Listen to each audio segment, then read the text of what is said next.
Chapter 4:18. Green City was a forest city, and the difference between a city and a tribe was that a city was a relatively open place. There were free markets and different races, just like the large and small towns in the forest. But the city's management was stricter and more formal. Only merchant caravans or adventurers recognized by the city could come in. Green City had been managed by the gnomes for 500 years. Now there were many merchant caravans, races, and influences that had obtained residency, shop opening, and business permits. The forest city's main source of income was the taxes collected from commerce and residency. There was a large proportion of outsiders in Green City. This storm had caused an uproar in the city, so it was impossible for others not to know about it. In the tavern, the merchants, adventurers, and gnomes were all talking about this matter. "Hey, fellows, do you know?" A gnome merchant said in an exaggerated manner, "Green City almost had a large battle yesterday." Another forest merchant nodded, "That's right, that's right.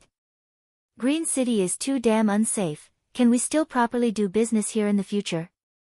It's said that the surrounding forest tribes are in chaos. I think Green City is in danger, so it's better to just leave. You can all be assured." A gnome in the tavern quickly explained. These merchant caravans were Green City's main source of income, so if they lost confidence in Green City, it would be a large loss to the gnomes. The crisis was caused by the shamans. Now that the shamans have been beaten half to death, they are no longer a threat. Another gnome said, "Green City has already released food to the forest tribes, relieving the danger of famine for the various tribes. Although Green City has lost quite a bit of resources, I believe that after this, the surrounding forest tribes will be even more united.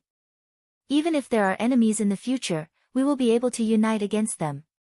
The forest merchants all had resentful looks on their faces. Who doesn't know that your Green City is already on the verge of collapse? Even if you can pass this time, can you pass next time? At this time, an adventurer who knew the inside story asked, "That's right, I heard that the reason why Green City didn't suffer any large losses this time was because of the help of a mysterious human. Otherwise, Green City would have to pay a large price to pass this crisis. How could they be unharmed like now?" "Really? Where did this human come from? How could he be so powerful? Why haven't I heard of him before?" A gnome scratched his head and said, "My grandfather is a green religion priest and he's seen this human before. I think he's called Chu Tian. Anyway, it's a human who's not even 20 years old." This name was indeed unfamiliar to the forest tribes. No one had ever heard of this kind of person moving around in the forest, so they were very surprised that Chu Tian could solve this disaster for Green City. However, it was obvious that they were surprised a little too early. At this time, an adventurer charged into the tavern holding the notice given by the Green City gnomes. He had a strange look on his face as he loudly shouted, "Damn, something big has happened. Come and take a look at this. Hanson, what the hell are you doing? Is another war about to break out?" The tavern was filled with clattering sounds as the merchants all stood up and immediately took the notice in the adventurers' hands. They didn't know if they didn't look, but when they saw the contents, everyone's eyes almost popped out. "What's written here?" A person anxiously shouted, "I don't know Elven language. Quickly read it out for me." "This is the latest news. That human's true identity has been revealed. He is the Green City's city lord appointed by the Eternal Forest's Elven King." Fuck. Is this true or false? The Elven King's brain must have been damaged. Everyone broke out in curses. Everyone knew that Green City couldn't hold on any longer, but they had received secret news that the Eternal Forest was prepared to take over, so they were able to stay calm until now. As long as Green City became a city under the Eternal Forest's control, with the elves' powerful military strength, Green City would have a chance to prosper again. In the end, the Elven King took over, but he gave the city to a human. Wasn't this just a joke? If the elves did not send an army, how could a foreign human stabilize the situation? There's still more, there's still more. Green City's acting city lord Sir Clark has already resigned. After the Green Religion's priests' research, it has been decided that the human Chu Tian will be the acting city lord of Green City. This order will take effect immediately. The human Chu Tian has already moved into the main castle and has begun to take over the Gnome City's affairs. This really was a shocking piece of news. It was like a bomb exploding in their mouths.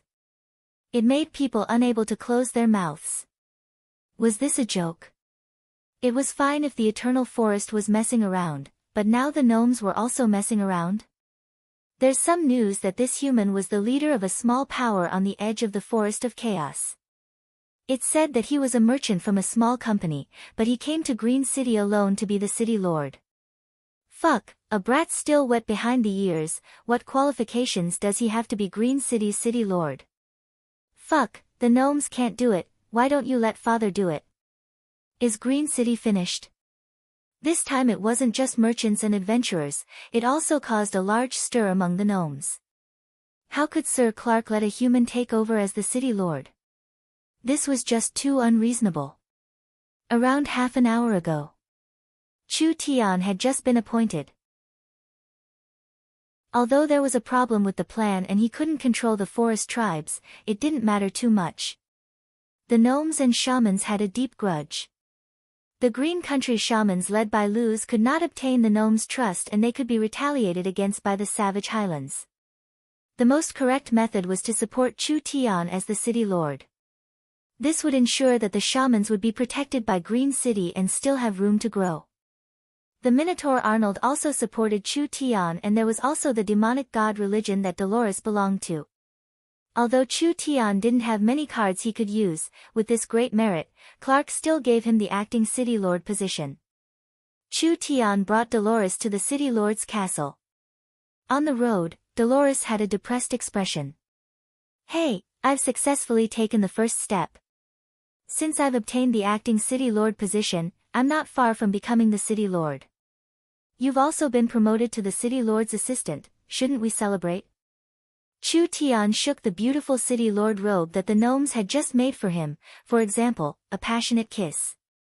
If it was normal times, Dolores wouldn't have suggested playing around with this human, but she didn't seem to be in the mood right now. If this decision is announced now, it will definitely cause a large controversy among the gnomes. The Eternal Forest's new city lord for Green City is a human. This is a fact that no one can accept. Aren't you afraid of your subordinates rebelling? There was no denying it. Chu Tian was a human with great abilities. In this conflict with the shaman sorcerers, if it wasn't for Chu Tian's skills, the gnomes would have suffered heavy losses. But in the end, he was still a human and he hadn't matured yet, so now was not the time to reveal his identity. Chu Tian did not have his own influence in Green City, and the demonic god religion did not have much influence in Green City. Luz had only submitted to him due to pressure. As for the gnomes, there were a few old fellows that appreciated him, but most of the gnomes would not accept a human as the city lord. Their current method was to push Chu Tian to the heart of the struggle. It looked very glorious on the surface, but the water underneath was very deep. Chu Tian's situation was that of a city lord without an army. This identity was just a symbol, the authority was still in the gnomes' hands. Dolores said, I think the gnomes are purposely making trouble for you. You have done a large merit and you have indeed been recognized by the Eternal Forest, as well as received orders from the Elven King. So the gnomes will not deal with you based on their personal feelings, but the gnomes have been hiding, waiting for you to make a mistake. Chu Tian was just a tied-up acting city lord. As long as he was not the true city lord, it meant the gnomes still had some leeway. Green City's complicated situation would not be solved because of the shaman crisis. There were still many internal and external problems that needed to be solved. With Chu Tian becoming the acting city lord, the situation would become even more complicated. If Chu Tian made a mistake or caused losses, the gnomes could use this to ask the Eternal Forest to change the Elven King's orders and find an elven expert to hold the fort. This would give Chu Tian a chance. This was also the gnomes' strategy of advancing and retreating. No matter how big Chu Tian's merit was, deep in the gnomes' hearts, they still did not recognize his identity. They were still doubtful of his ability and status. No matter, I like the challenge. Chu Tian walked into the gorgeous city lord's castle and stood in front of a wide floor-to-ceiling window. The sunlight spilled in from the outside, making the room very bright. When he looked outside, his field of vision was filled with a vast expanse of white. When he opened a door, this was a natural little garden. The grass was soft and there were hundreds of flowers blooming. There was a small river flowing through it, but it suddenly stopped at a cliff, turning into a silver waterfall that fell thousands of feet into the sky. The sea of clouds was like waves, with islands floating on top of it. This was the peak of the mountain range.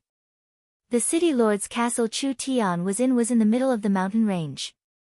It was a castle built on top of a mountain peak, overlooking the entire mountain range and the entire green city area. The city lord's castle was very large. The entire castle had more than 100 floors. Looking at it from below, half of the majestic mountain had been transformed into a castle. The city and nature were perfectly integrated. It was like a work of art. The holy radiance shined through the dense treasure aura. The entire world was covered in a powerful spiritual pressure. This was truly a rare paradise. Green City's location was very good, but it was a pity there were too few people, so it was very deserted. But this situation wouldn't last long. As long as the Miracle Commerce headquarters were moved here, Green City's influence would grow larger and larger, finally becoming one of the most important cities in the Forest of Chaos. Chu Tian was very satisfied with the castle. He turned to his assistant and said, "All right, we can't be lazy on our first day. Immediately bring all the documents over, this city lord is going to start working." Chapter 419. In the city lord's office, Chu Tian was sitting on a white jade throne inlaid with gems, holding a cup of tea that his assistant had just brewed. The water was good water, it was the spring of life from the Green Temple. The tea was also good tea, it was the elven race's high-quality elven green tea. His life was very comfortable. In front of Chu Tian was a person-tall mirror, the image in it went from blurry to clear, finally forming the image of a girl. Although she wasn't tall, she was slender and elegant. Her skin was as white as snow and her figure was exquisite. What should be big was big, what should be thin was thin, what should be long was long, and what should be round was round. She was filled with the vitality of youth, in short, there were no flaws that could be found. She brought her face closer for a closer look. This allowed Chu Tian to observe her cheeks up close. They were as smooth as porcelain, her large eyes were as clear as crystal, her nose was exquisite and straight, her peachy lips were red, and her black hair draped over her shoulders. She looked obedient and beautiful. Chu Tian proudly shook his robe. "How about it, I didn't lie to you. Why aren't you greeting Sir City Lord yet?" "Wah." Meng Yingying's eyes lit up and her mouth spat out a series of questions. "Is this your office? It looks so luxurious. What's outside the window, is it a garden? Why does it look like it's in the clouds? Did you really become the city lord? How could it be this fast? Wouldn't you know if you came over to take a look?" Chu Tian waved his hand like this small matter wasn't worth mentioning to him. How is Oldman's small town situation? Elder sister has already unified the surrounding locals and is now planning to build a commercial and industrial city. The initial plan is to hold 2 million people, this way Miracle Commerce will have large amounts of labor. The new crystal oil mine has been successfully mined and the scale is much larger than imagined, so we can start researching the new generation of source energy weapons. Vivian has developed the 4th space warehouse and the flower fairies have created a stable spiritual space. Our cultivation bases have increased by a large amount and also.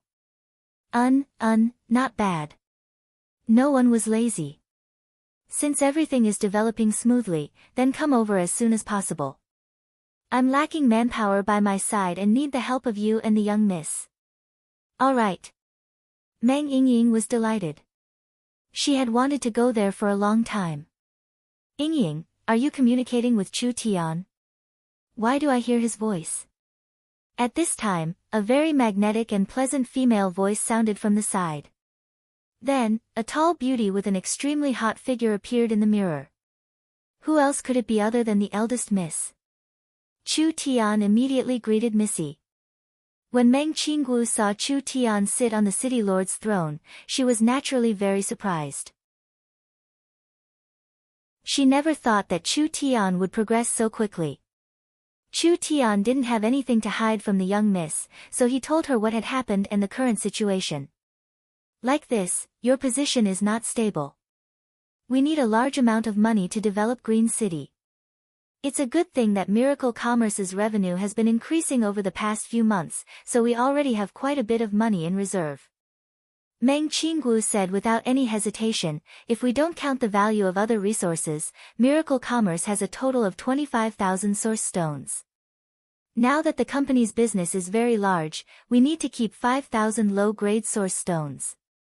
The other 20,000 will be stored in the company's special space warehouse. If you need money on that side, you can use it at any time. I will try my best to convert my resources into more primordial stones for my development. Miracle Commerce already had this much money. This number far surpassed Chu Tian's expectations. This was just the pure source stone reserves. If the resources stored by Miracle Commerce were exchanged for source stones, it would be at least a single digit. Chu Tian was filled with confidence after understanding this. With the young miss as his wife, Chu Tian didn't have any worries at all. There were clear footsteps coming from the hall. It was Dolores coming back. All right, let's not talk for today. This city lord is going to start working hard. Chu Tian said this to the young miss and Yingying before closing the communication channel. He looked up. Pang! All kinds of scrolls, accounts, and notes were piled up in front of him like a small mountain.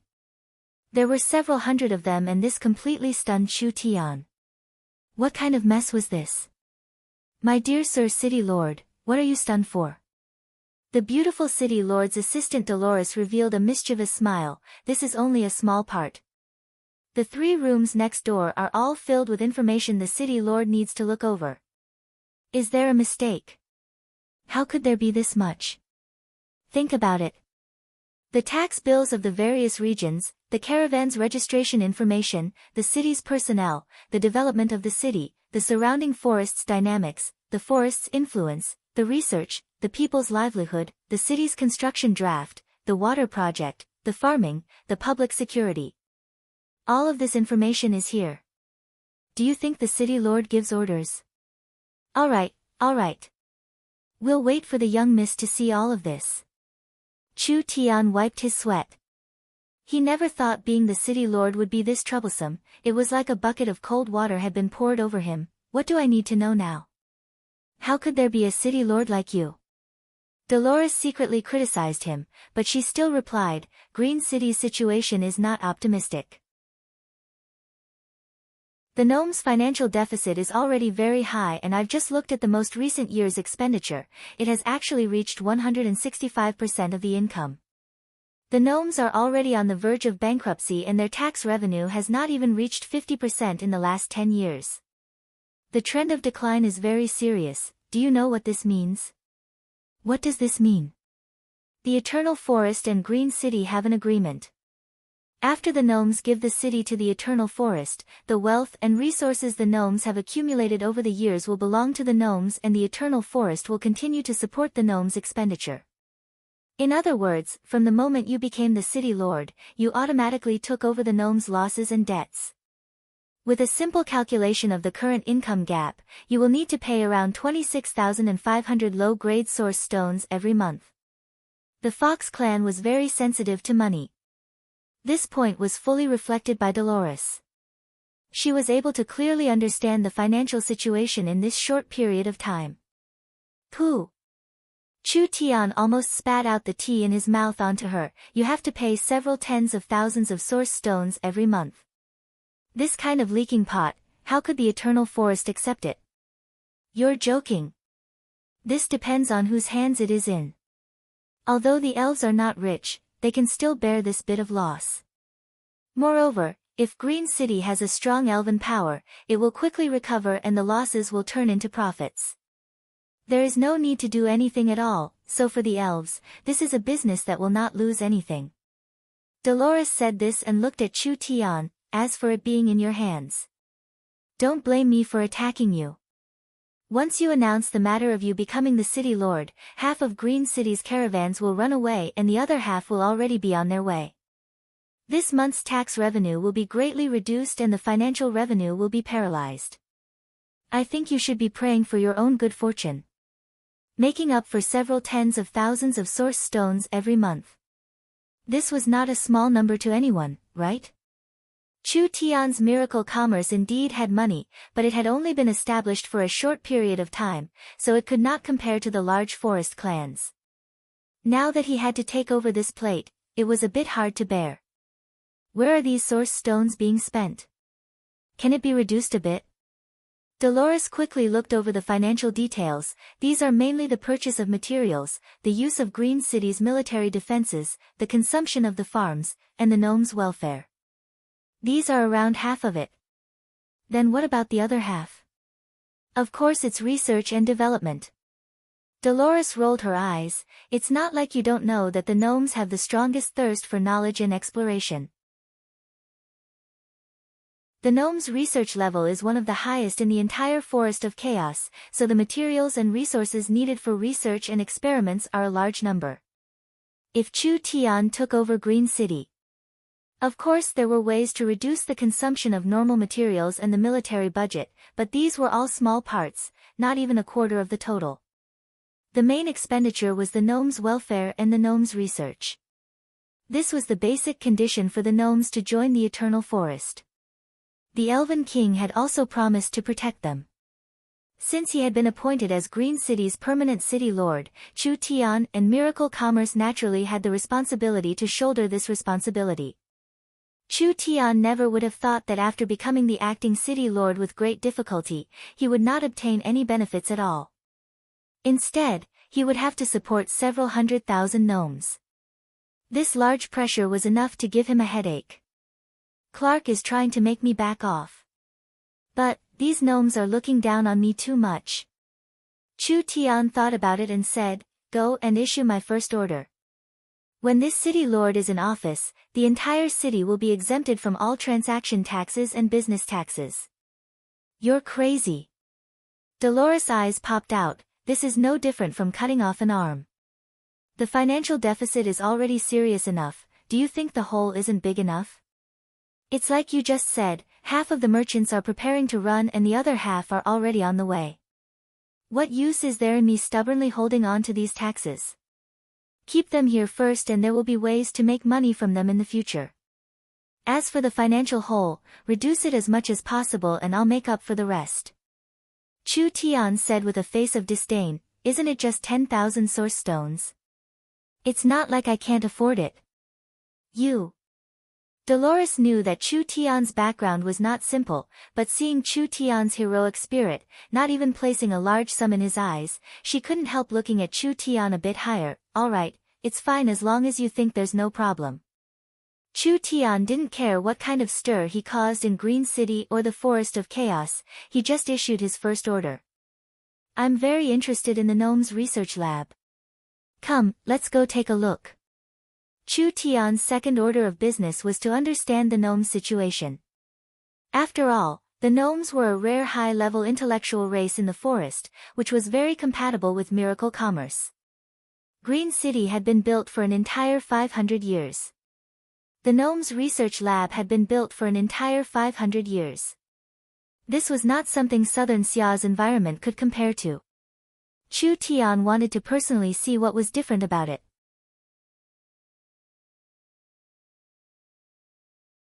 Chapter 420. The first order was announced. Green City was once again in an uproar. This method was cutting off most of the basic income. This was a hard-to-understand matter in any city. Not to mention that Green City was already in a bad situation and now they were cutting off the income from the merchants. How would the city survive? Clark quickly came to find Chu Tian to ask him about this. Chu Tian did not explain his actions, rather he arrogantly said, you have to look further. Green City's population is already small enough, What can this little bit of tax be used for? It would be better to make the city the first tax-free city in the Forest of Chaos and raise its popularity first. You can be assured, the gnome's welfare and regular expenses, even if I pay out of my own pocket, I won't give you a single source stone. This person had a lot of money and was rich and overbearing. This made the gnomes feel confused. Could it be that this human had another power behind him? Otherwise, how could his expression not change in the face of such a large hole in their finances? Even if they could fill in this large hole, this power was not simple. But seeing Chu Tian's solemn promise. Although the gnomes were filled with doubts, they couldn't do anything to him. Clark came at the right time. Chu Tian said to him, I'm prepared to visit the gnome research base and the construction of the city. I wonder if this is convenient for me. These couldn't be shown to outsiders. However, Chu Tian was now the acting city lord. If the acting city lord couldn't even understand the city's situation, how could he manage the city? Clark discussed with the gnome elders for a few minutes. Of course, there's no problem. Please come with us. The gnome research base had always been a secret and was also one of the most mysterious places in this area. Being able to follow by Chu Tian's side this time was a chance for her to broaden her horizons. The gnomes introduced it as they walked. The gnome research base was established at the same time as Green City and has a very long history. It is also the most complete research base in the forest. The Green Religion Temple next to the mountain was the entrance to the gnome research base. After entering the mountain, there were 4 elevators in front of them. Chu Tian and Dolores stood in the elevator, and the elevator immediately began to descend. They were surrounded by transparent crystal observation windows. When everyone sat in the elevator and descended, they could clearly feel that they were shuttling through different rock formations. Very, very deep. They descended about 400 to 500 meters. Finally, a huge underground world appeared in front of them. Dolores felt her masseter muscles go out of control as her chin fell down and her eyes popped out. She found it hard to believe that there was such a large hole under Green City. This was simply incredible. The gnome explained, the Forest of Chaos geology is very special. Our ancestors studied the geology of the forest and were surprised to find that there were many holes in the Forest of Chaos. There were some deep underground worlds with large amounts of demons, dark elves, and other dark creatures living there. There were also some places that were so deep that one couldn't see the bottom, possibly hiding the secrets of the great ancient era. There wouldn't be any demons under Green City, right? It's not that there isn't a possibility, but we haven't found one yet.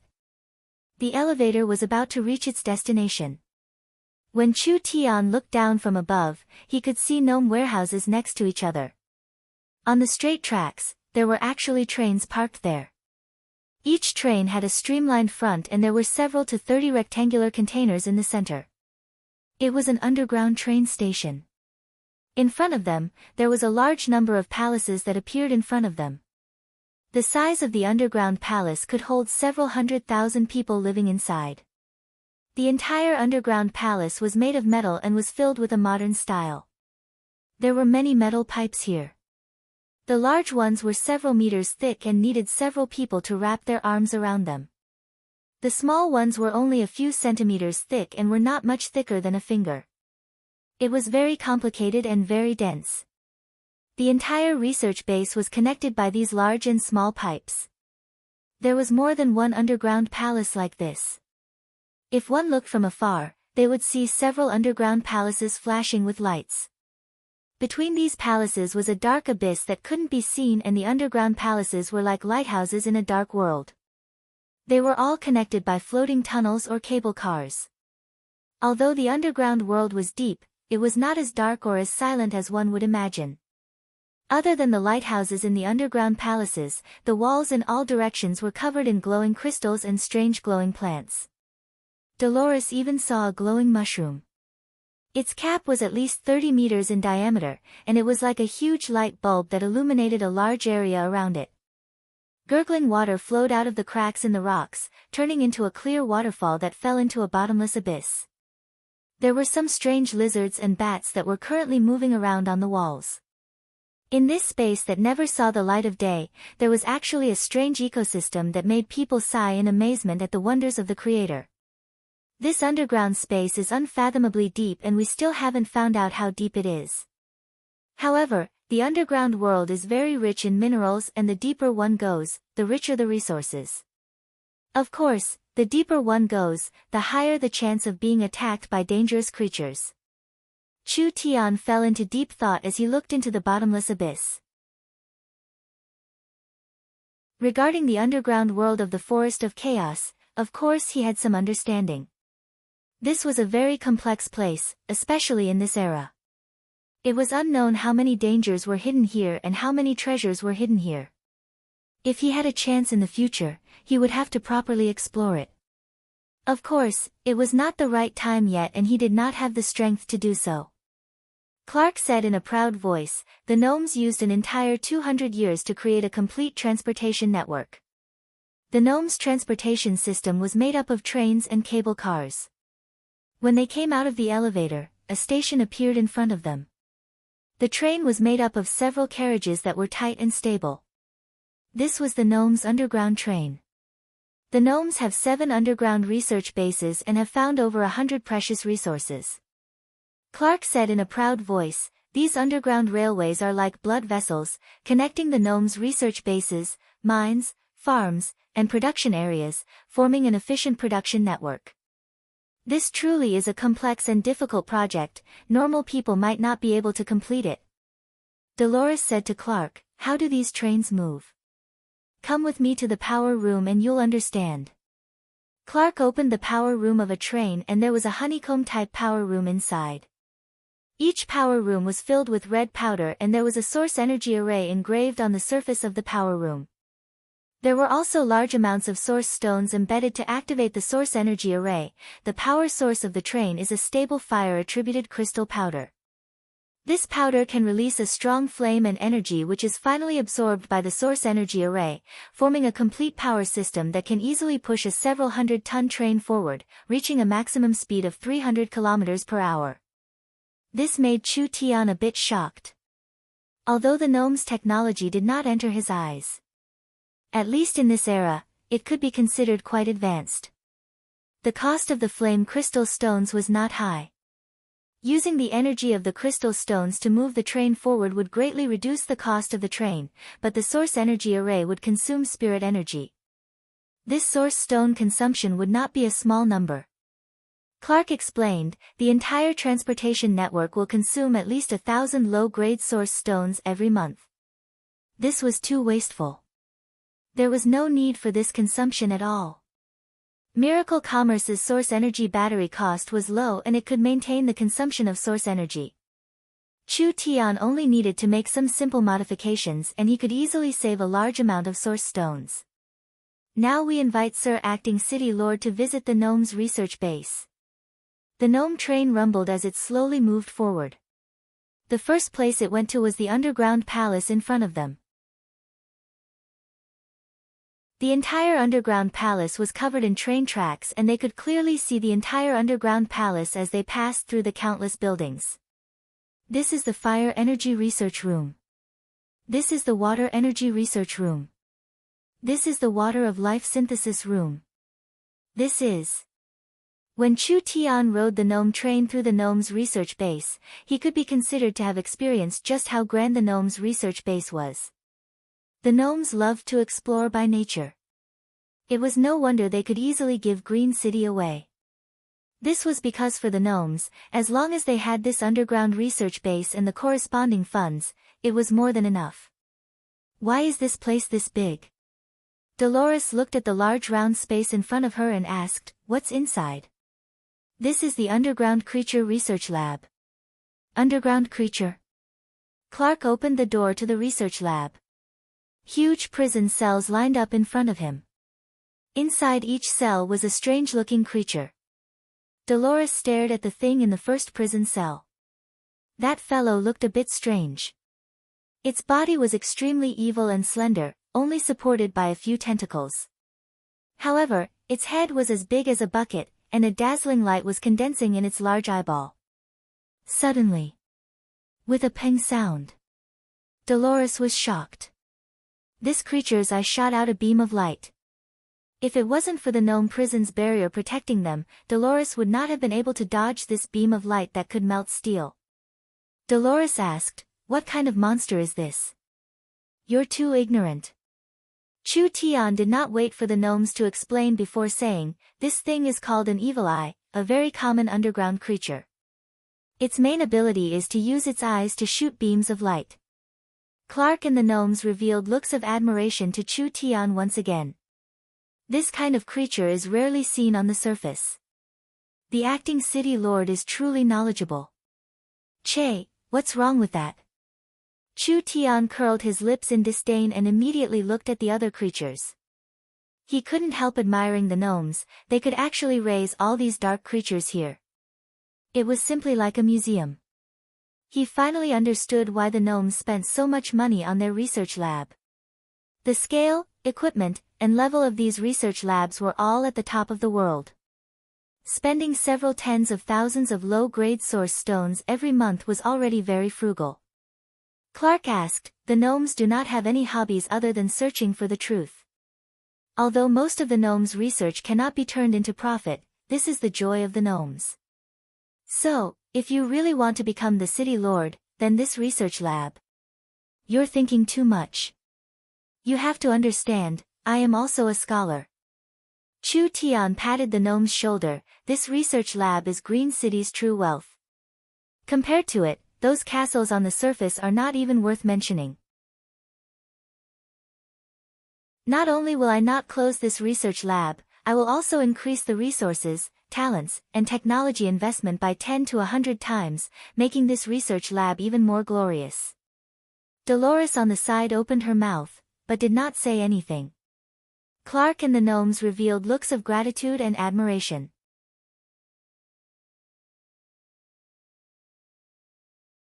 Chapter 421. Why wouldn't Chu Tian be happy? The gnomes had spent several hundred years to build such a solid foundation. How much effort did this allow Chu Tian to save? This was like a person wanting to buy a house, but in the end, a luxurious beast carriage, servants, guards, and even a beautiful maid to warm the bed were all given to him. This was too good a deal. The gnome research base was the standard of this era, even the strong empires of the continent couldn't compare. With this kind of good foundation and the technology and team that Chu Tian brought, it would create unimaginable value in the future. Chu Tian was very much looking forward to using this research base. The gnomes' thoughts were not as complicated as humans, but the gnomes could feel that Chu Tian's words were not just for show. This human seemed to place a lot of importance on research, and this kind of person becoming the city lord was very beneficial to the gnomes. The elves were strong, but they were not interested in this. So, if Chu Tian fully supported the research base, he would gain the recognition of the gnomes. The dark creature research base had several dozen low-level dark creatures, like evil eyes and cave spiders. There were several hundred of them, and the cost of raising them each day was not a small number. Chu Tian was very puzzled. Why did the gnomes capture these creatures? Could it be that they wanted to refine a synthetic life form? This kind of synthetic life form refining was a kind of advanced technology that the gnomes could not do. Clark explained, "There are countless of these creatures in the underground world, and they often come to harass us. The goal of our research is to find the weakness of these creatures and find a better way to deal with them." Chu Tian stared at a large cave spider and pondered for a few seconds. "You're saying that there are many of these creatures in this place? The underground creatures are different from the ones on the surface. They are more tenacious, eating the underground plants or eating crystal stones to survive. For example, the evil eyes and eye demons live in the crystal mines and eat the crystal stones to obtain energy. They grow very quickly, just like cockroaches and mice that can't be killed. I suspect that in the area we've explored, there are at least several tens of thousands of them, giving us a headache." "That many?" Chu Tian's eyes lit up. "Good. Very good." The gnomes looked at each other in blank dismay. What did the acting city lord's praise mean? Was it a good thing that there were so many monsters hiding underground? "Do you have a map?" "Map? Oh, yes. This was a map of the underground research base. It clearly marked the location of the underground palace and the railway, as well as the mines and caverns that had been explored in the surroundings.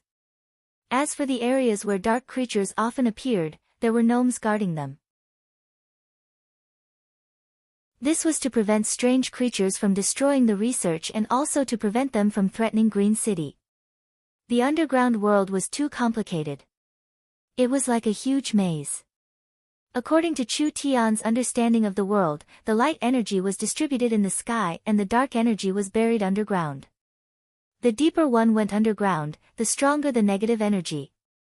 He didn't know how far the forest of chaos underground world extended, but he was sure that there were evil dark creatures deep underground. The gnomes didn't dare explore too deep and didn't dare explore too far because they were afraid of accidentally touching terrifying monsters that they couldn't kill. But even at this level, there were still many monsters living there. Let's go and take a look at this area. The place Chu Tian was talking about was a cave.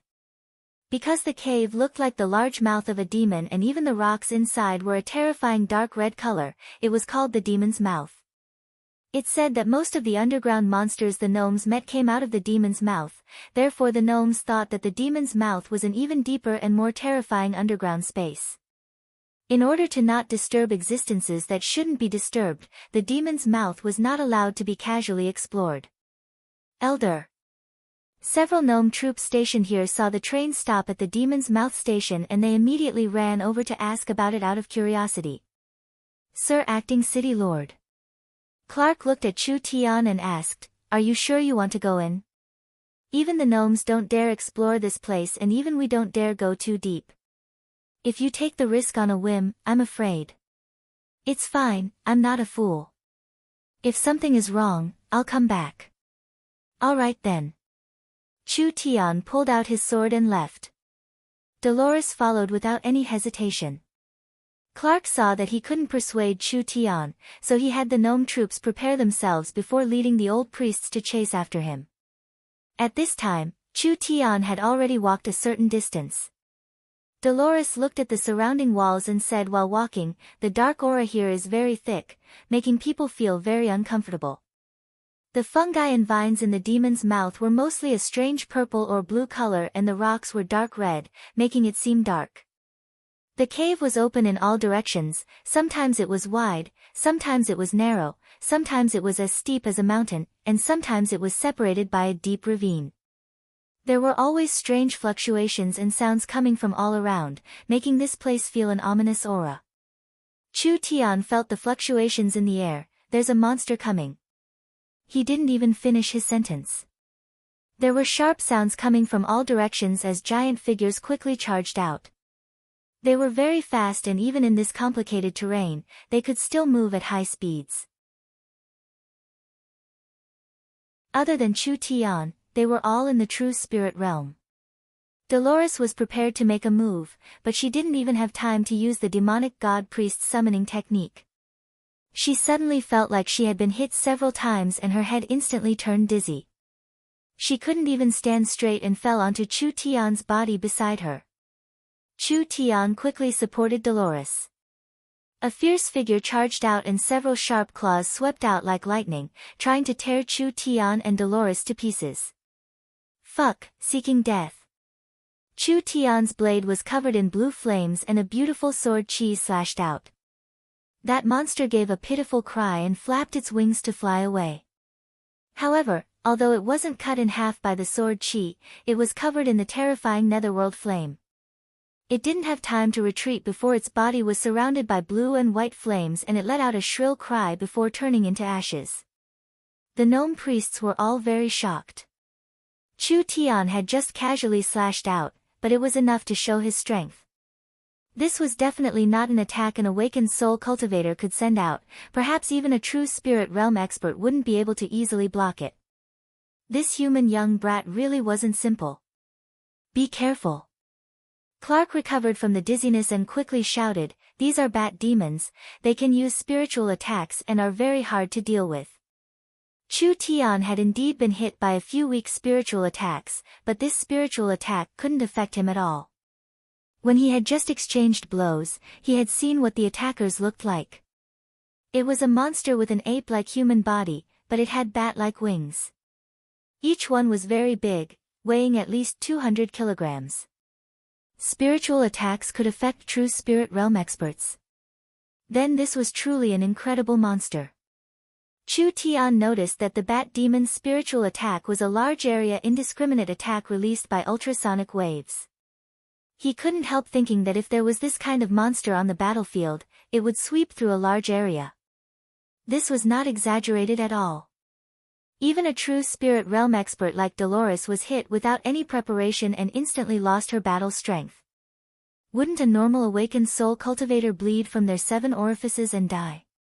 Good, very good. If they could tame this kind of monster and use it for Green City, why would Green City be afraid of invaders? Compared to the Marauders' mounts, the bat demons were not only stronger, but also more intelligent.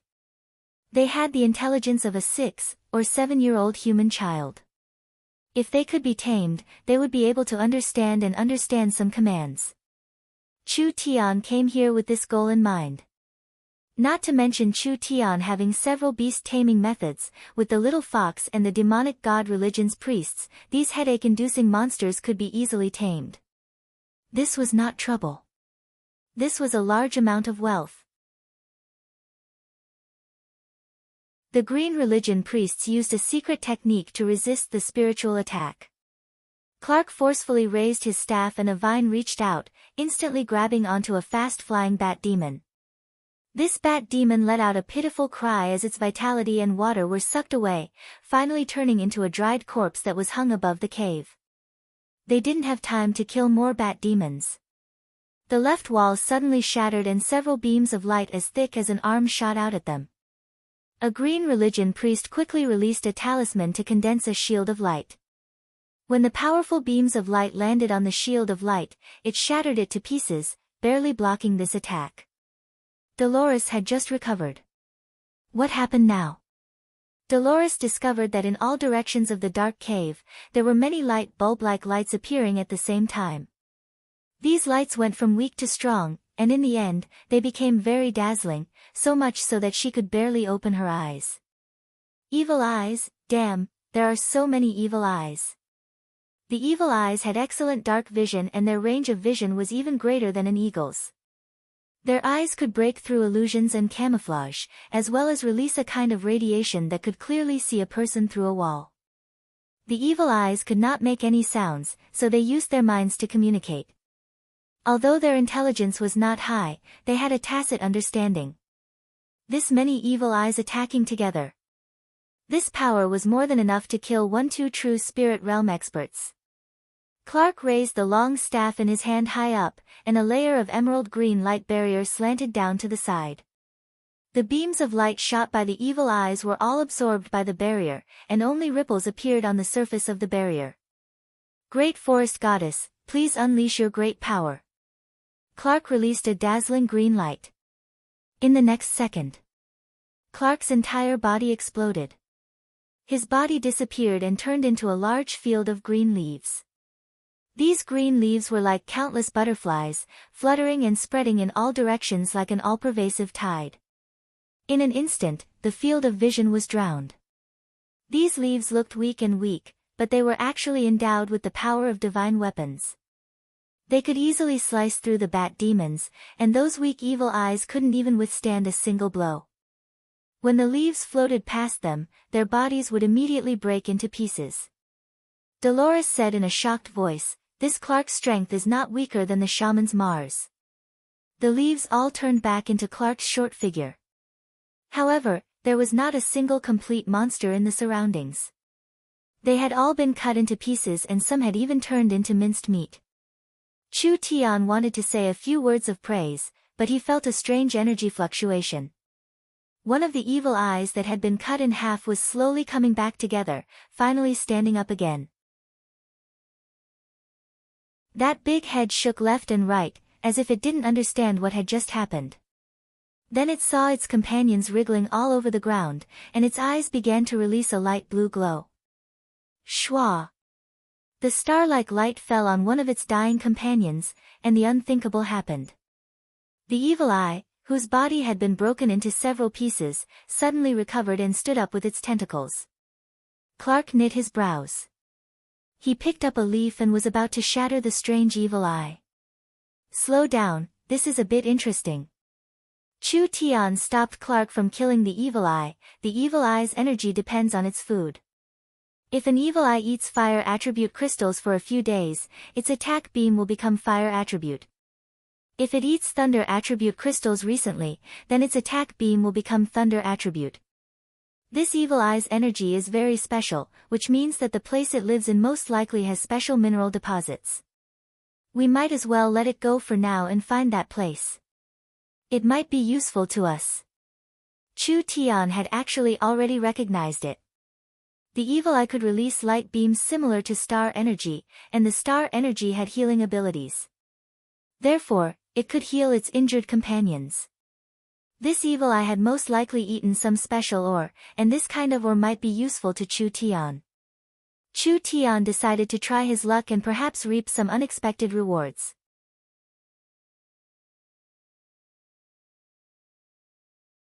Chapter 422. The burning sword chi swept across the ground. Those dying evil eyes were all turned to ashes. The last remaining evil eye shook its huge head. Its consciousness felt a strong sense of danger, and it instinctively turned around and burrowed in a certain direction. Follow, follow. The underground world was too complicated and the gnomes could not understand it at all. Although this place was not far from the entrance to the demon sin, even Clark and the others did not know what was hidden there. After around 40 minutes, the evil eye entered another cave. It should be here. Before Chu Tian passed through the cave, he felt a wave of pure star energy. After passing through the cave, there was a large basin in front of him. The ground was filled with meteor grass and other plants.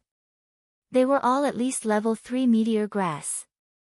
This kind of quality not only needed tens of thousands of years to grow, it also needed a very good environment to grow. Chu Tian swung his sword to kill the unlucky evil eye leading the way. He immediately began to search this area. This place is, the others were a bit stunned when they came in. This terrain did not seem like it was naturally formed, rather it seemed like it was formed from the ancient era. In the rocks and on the ground, there were all kinds of materials that released starlight everywhere. Star iron. Chu Tian found a piece of iron covered in starlight. This is a high-purity star iron ore. This thing is a high-level source energy array or the best material to make high-level airships. I never thought there would be this much here. If my guesses aren't wrong, this place was formed by a meteorite. There was also star silver and star gold here, which were all priceless materials. Ha, ha, ha, we've struck it rich this time. Chu Tian found a few more crystals and found that the entire basin was filled with glowing crystals, star crystals. There are actually star crystals all over the ground. Dolores and the gnomes looked at him with a strange gaze. Of course they didn't know the value of these things. Star crystals were star crystals, also known as star stones. Chu Tian had picked them up in the Central State Trial Tower and just a few small pieces were enough for a group of people to break through to the starlight immortal body. Right now, there were star stones everywhere. It was impossible to calculate the number of star stones in one piece. It was likely that several mountains would be piled up. This place was basically a star mine. Star metal was an excellent material, and star crystal was even more precious. Perhaps it would allow thousands or even tens of thousands of people to cultivate the starless body, and they would at least be able to cultivate the diamond body. The starlight immortal body was a non-attributed cultivation technique and the starlight was a rare neutral energy, so even a member of the church like Dolores could cultivate it. Therefore, this mine was very valuable. With such a large number of star crystals, how many top-notch experts could they nurture? Central State's meteor grass basin was also created by a meteorite. However, the meteorite that created the basin had very little star crystal content. When it hit the ground, it had basically evaporated. It only relied on the residual energy to grow the meteor grass. This star crater was completely different. The meteorite shattered and buried a large number of star crystals in the ground, forming a mine. Since there are this many star crystals, perhaps there is that thing. Chu Tian's expression changed and he suddenly became a bit excited. Quickly look for it, there might be a top-quality treasure here. Once this thing is dug out, I can guarantee that not only will we become rich, the entire Green City will become a great weapon in 2-3 years. It will be enough to become one of the most influential cities in the Forest of Chaos. How could there be this kind of thing? Dolores had a look of disbelief. Could it be that we can dig out a divine weapon? What does a divine weapon count for? Even if we were given a divine weapon, would we be able to use it? Chu Tian lost his rare calm as he anxiously said, the meaning of this thing to us right now is not something even 10 divine weapons can compare to. Alright, don't waste words, quickly find this thing. What kind of treasure would have this much value? It couldn't even compare to 10 divine weapons. Clark gave a soft cough. You have to tell us, what kind of thing is it? Chu Tian did not even have time to explain before the ground in front of them suddenly exploded. The rock was shattered by some kind of power and a majestic and vast energy charged out, quickly condensing into a form. Dolores cried out in shock, what kind of monster is this? The being that broke out of the rock was a 2-meter-tall giant. His body was covered in a strong electromagnetic halo and he was completely bald. He was very strong, but he did not have any facial features. This was not a physical being, but rather an elemental life form. Star Elemental. Chu Tian slightly knit his brows. Be careful, this fellow is very hard to deal with. Dolores threw out a bottle and used the summoning technique of the demonic god priest. With a roar, the 6-armed ape was summoned. It was also in the form of energy, and under Dolores's control, it charged straight towards the Star Elemental. The 6-armed ape's 6 fists turned into a sky full of fist shadows, bombarding the Star Elemental's body. A shocking scene happened. When the fists hit the Star Elemental, it wasn't the Star Elemental that broke, but the 6-armed ape's fists. It was like a drop of water hitting steel. When the 6-armed ape attacked the Star Elemental, its 6 arms were shattered. The power that was reflected turned into a fierce current that instantly filled the entire space. The Star Elemental silently moved forward and slapped out with its palm. The 6-armed ape did not even have time to struggle as its body was like water meeting high temperature, instantly disappearing without a trace. Dolores's expression turned very ugly. This is bad, its destructive might is at least in the 4th true spirit layer or even higher. We'll be done for if we're hit by it.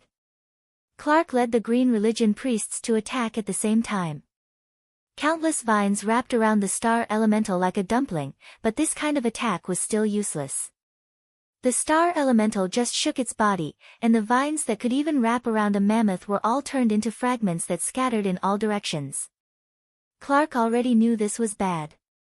This monster's strength was much higher than they imagined. The Star Elemental raised its arm and a storm of energy gathered in its palm. Clark quickly waved his hand and summoned a barrier that was covered in vines. Quickly run. Could they run? When the Star Elemental arm swept out, a several dozen meter-long starlight blade instantly swept out and exploded Clark's defenses. The terrifying power directly blew several people away like pieces of paper. Almost everyone received a certain amount of damage. The Star Elemental's body turned into an electromagnetic beam, and with a few flickers, it directly rushed towards Clark. Although it didn't have any intelligence, it had instincts. It knew that Clark's cultivation was the highest, so he was the first target. This is bad.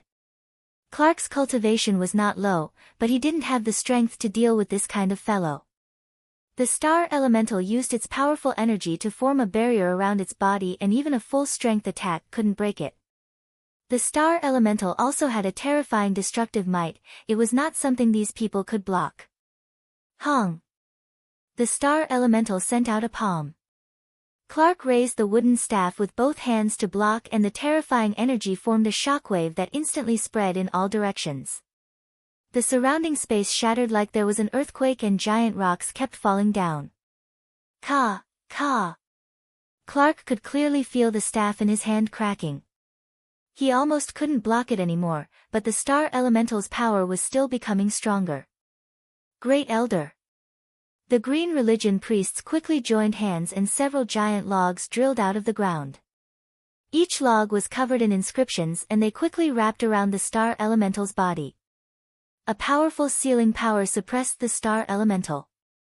Since it would cause a backlash if it was attacked directly, then they would use the sealing power to weaken it. But there was still no effect. The giant logs with the sealing power seemed like they were being burned by flames as they turned black. If this continued, the green religion priests wouldn't be able to hold on for long. There was no other way. If they didn't make a move, these fellows would all die. Chu Tian released a powerful aura and a nine-eyed demon god appeared in the air. When Chu Tian raised the sword in his right hand, the nine-eyed demon god raised a jet-black demon god's sword. This is... Dolores was completely shocked by this power. She only knew now that Chu Tian had hidden his strength. This power was actually this terrifying. Although he was only in the awakened soul realm, if he used his full strength, it was enough to instantly kill a low-level true spirit cultivator. Die! Chu Tian stabbed at the star elemental. The star elemental used its full strength to deal with Clark, but it was also sealed by the green religion priests. Chu Tian used his full strength to stab his sword into the star elemental's body. This kind of attack should have no effect on an elemental being, but Chu Tian had already used the power of his source spirit. The demon god's sword stabbed into the star elemental's body the moment Chu Tian stabbed out. The star elemental did not have a mouth and could not make a sound. However, everyone could clearly feel that there was an extremely mournful scream and wail reverberating in their minds. It was as if a detonator had been shoved into their brains, and it was enough to make everyone dizzy and knock their heads against each other. The star elemental's body quickly twisted. Like gas meeting an exhaust fan, the star elemental condensed into a body of starlight that was completely sucked into Chu Tian's body through the demon god's sword. It quickly filled Chu Tian's meridians, muscles, and bones. This vast star energy almost caused Chu Tian to explode. Whether it was Clark or Dolores, they all had a strange feeling. Chu Tian had turned into a black hole in an instant, swallowing the star elemental in one go. Swallowing effect? No, this strange ability seemed to be one of Chu Tian's many abilities. They could also feel various auras from Chu Tian's body, like his soul, his mind, his space, and his time. These people were all true spirit experts. They were all toppled at this moment. How was this possible? After Chu Tian swallowed the star elemental, he immediately fell to the ground. Every pore on his body released starlight and he could only use his sword to support himself. Blood flowed from his nose and eyes. This was the side effect of his source spirit's backlash. Everyone did not even have time to let out a sigh of relief. There were suddenly several explosions coming from the distance. Clark's eyes almost popped out. There are still many star elemental. Dolores also saw that there wasn't just one star elemental here, there were many star elemental. There were a few that were very large and their auras were several times that of the previous one. Quickly run. Clark did not even think as he threw out a vine to wrap around Chu Tian, wanting to quickly escape. Wait a minute. Chu Tian pointed at the place where the star elemental had been killed. In the gradually fading light, a strange gem flew out. We have to take this eye of the star. Dolores charged forward to grab the gem and they quickly left this area. Fortunately, the star elemental did not seem interested in chasing, otherwise with their lightning-fast speed, they would not be able to escape no matter how fast they were.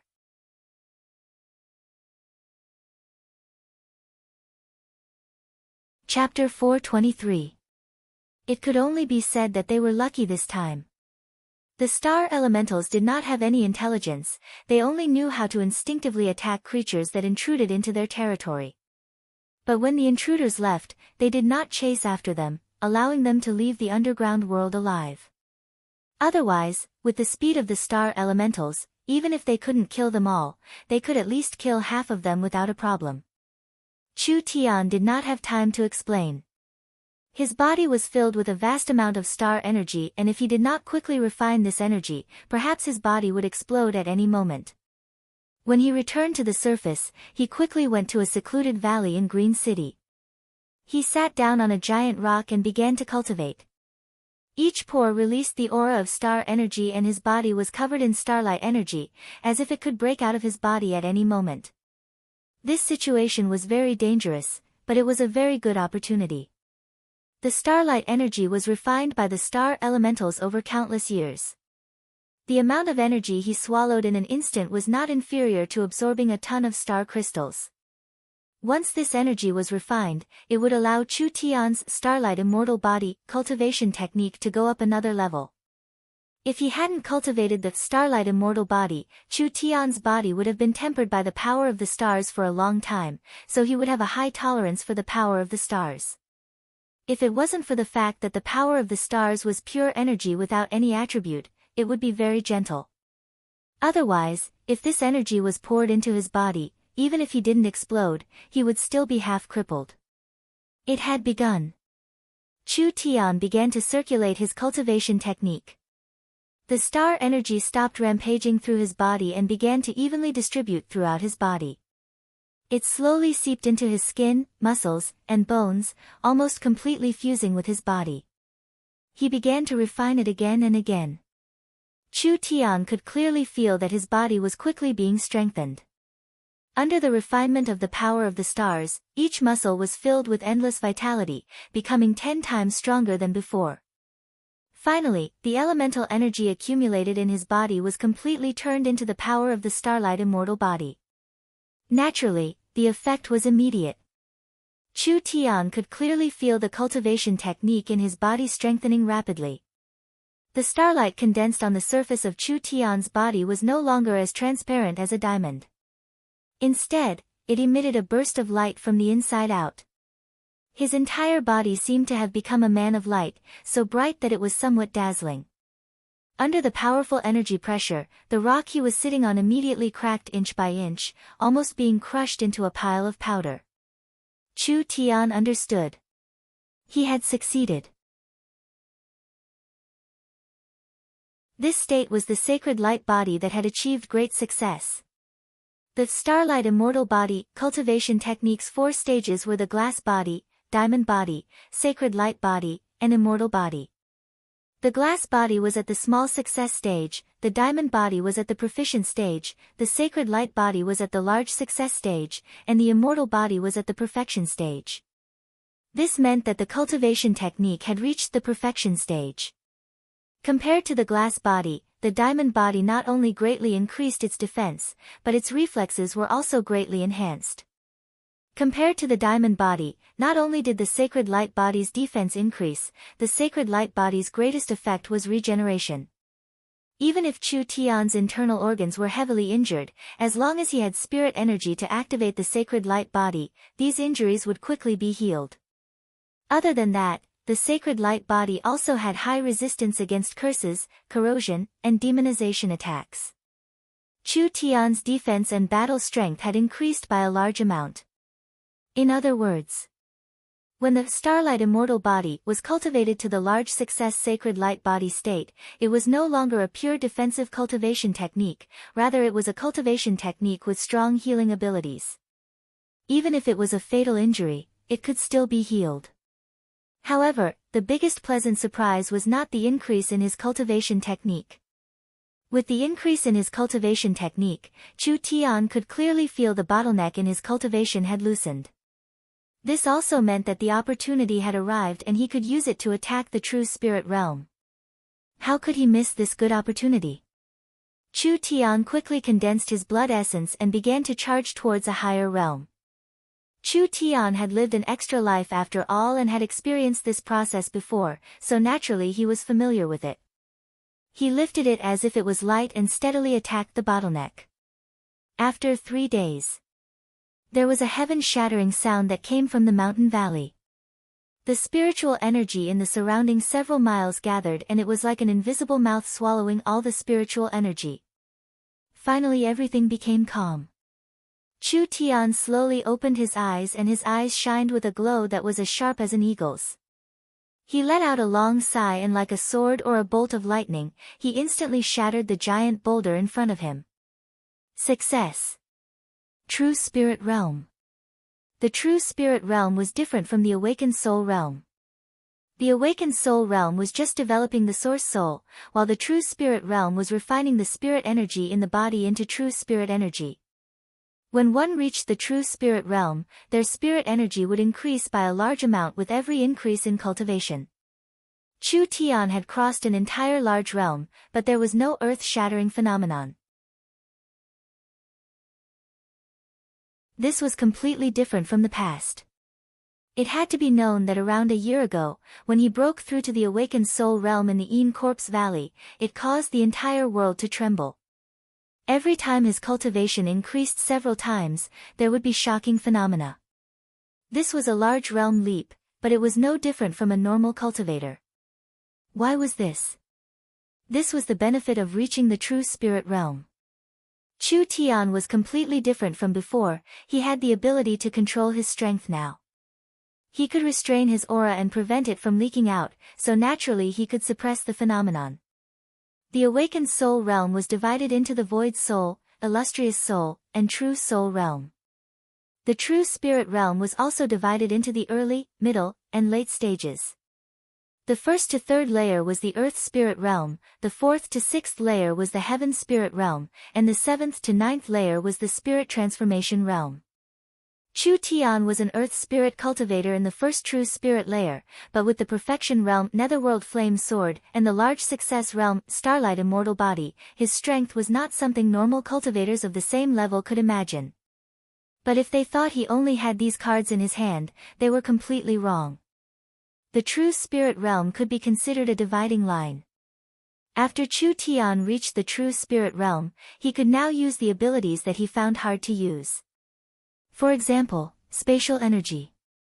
The starting point of spatial energy was the True Spirit Realm, and if it was used in source energy arrays, the lowest level spatial source energy array was a level 3 array. This was also why Chu Tian wanted to recruit Vivian. It was because Chu Tian could not open the space warehouse in the Awakened Soul Realm. Now it was good. From today onwards, he would open a whole new world. Chu Tian could feel that there were still some star elemental energy that had not been refined into his body. These remnants were not energy, but rather several innate cultivation techniques. Chu Tian named them Starlight's Secret Art. This was a close combat and movement cultivation technique that could be cultivated together with the Starlight Immortal Body. The two of them had the same origin. This could make up for the weakness of the Starlight Immortal Body in terms of speed and attack power. Although its value to Chu Tian was very limited, if it was passed on to Yingying, the young miss, and the others, it would greatly improve their battle strength. Even the young miss, who did not have an innate fighting source spirit, would have a decent battle strength. My harvest this time is too big. Chu Tian took out something from his chest.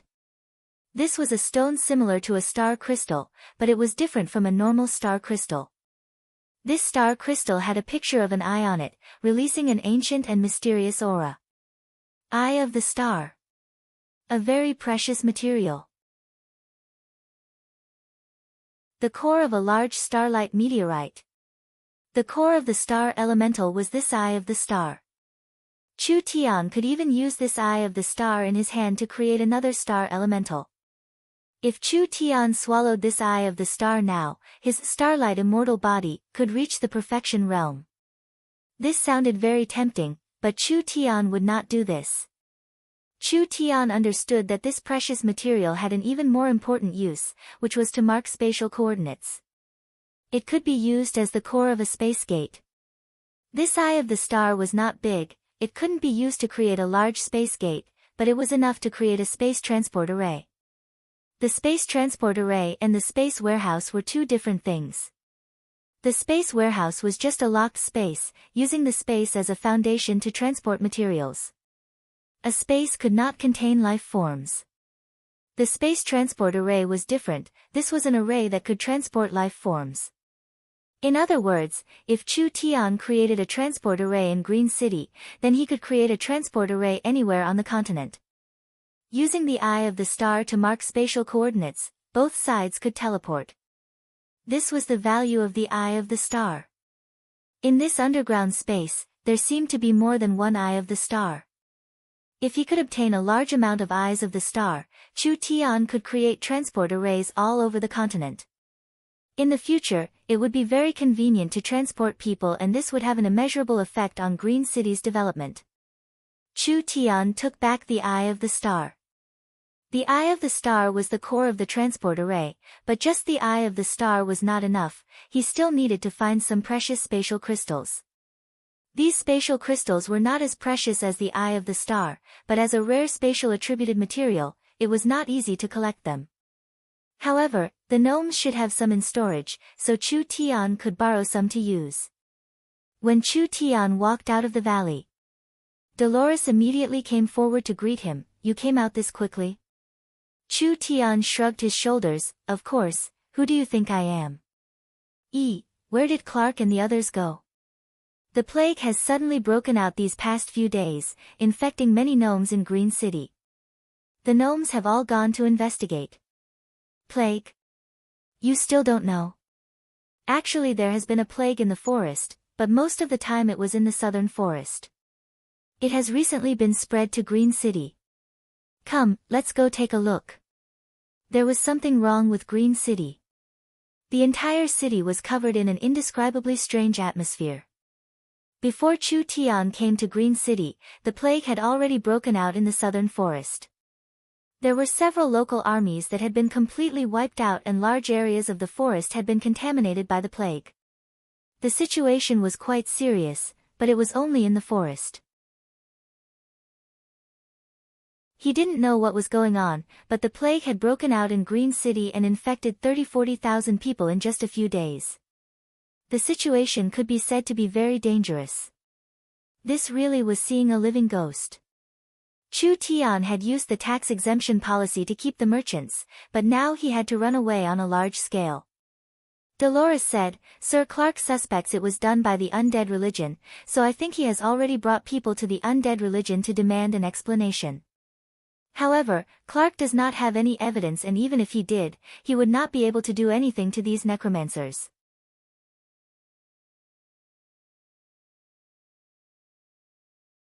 Chapter 424. The undead religion believed in the death god and the nether god. This was a very mysterious religious sect. The ancient sects of the 10,000 corpse ancient ruins were similar to the undead religion, the only difference was whether they had faith or not. No matter what, cultivators that dealt with ghosts and eaten corpses were kept at a respectful distance by most people. When Green City was still flourishing in the past, the Lich had brought a large group of necromancers to Green City.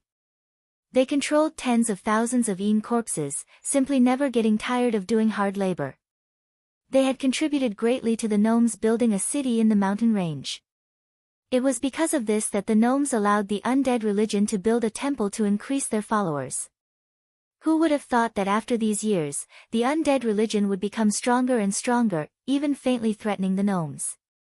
Especially this plague outbreak, this was clearly the work of the undead religion. Clark led the gnomes to surround the undead religion temple.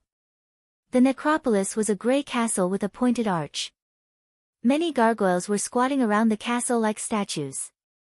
They looked like decorations, but in fact, they were dangerous monsters of death. There were several circles of green protectors surrounding the castle at this time. Several thousand gnome elites were surrounding the entrance of the undead religion temple, currently confronting the necromancers. Both sides were ready to fight at any moment. Clark's face was filled with anger. "Samuel, do you really have to be enemies with Green City?" Hey!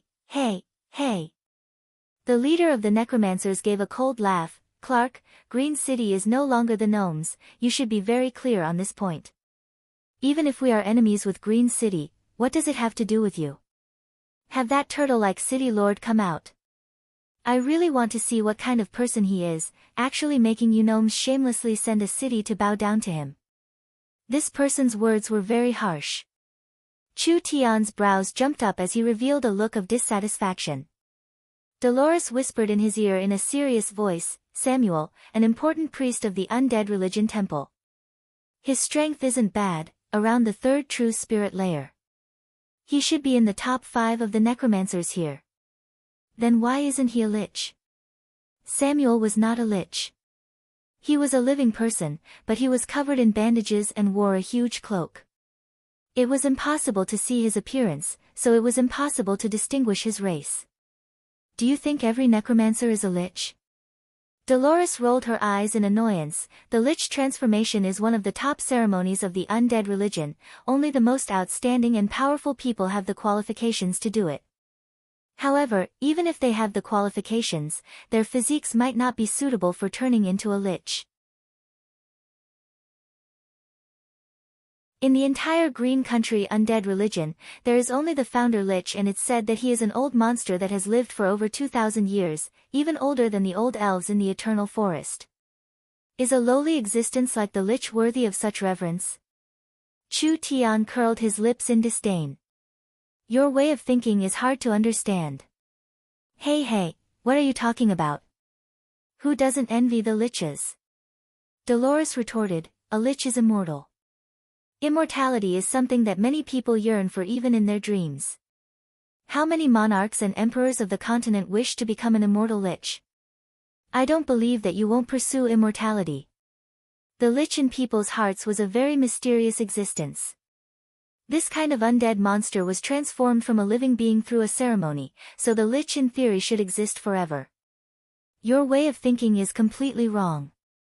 Chu Tian softly said, don't think that the lich is that good.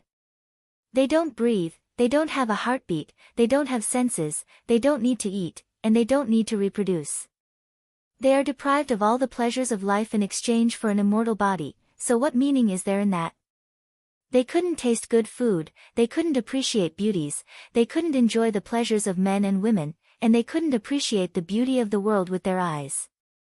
It was better to just die. You can't deny the benefits of being a lich.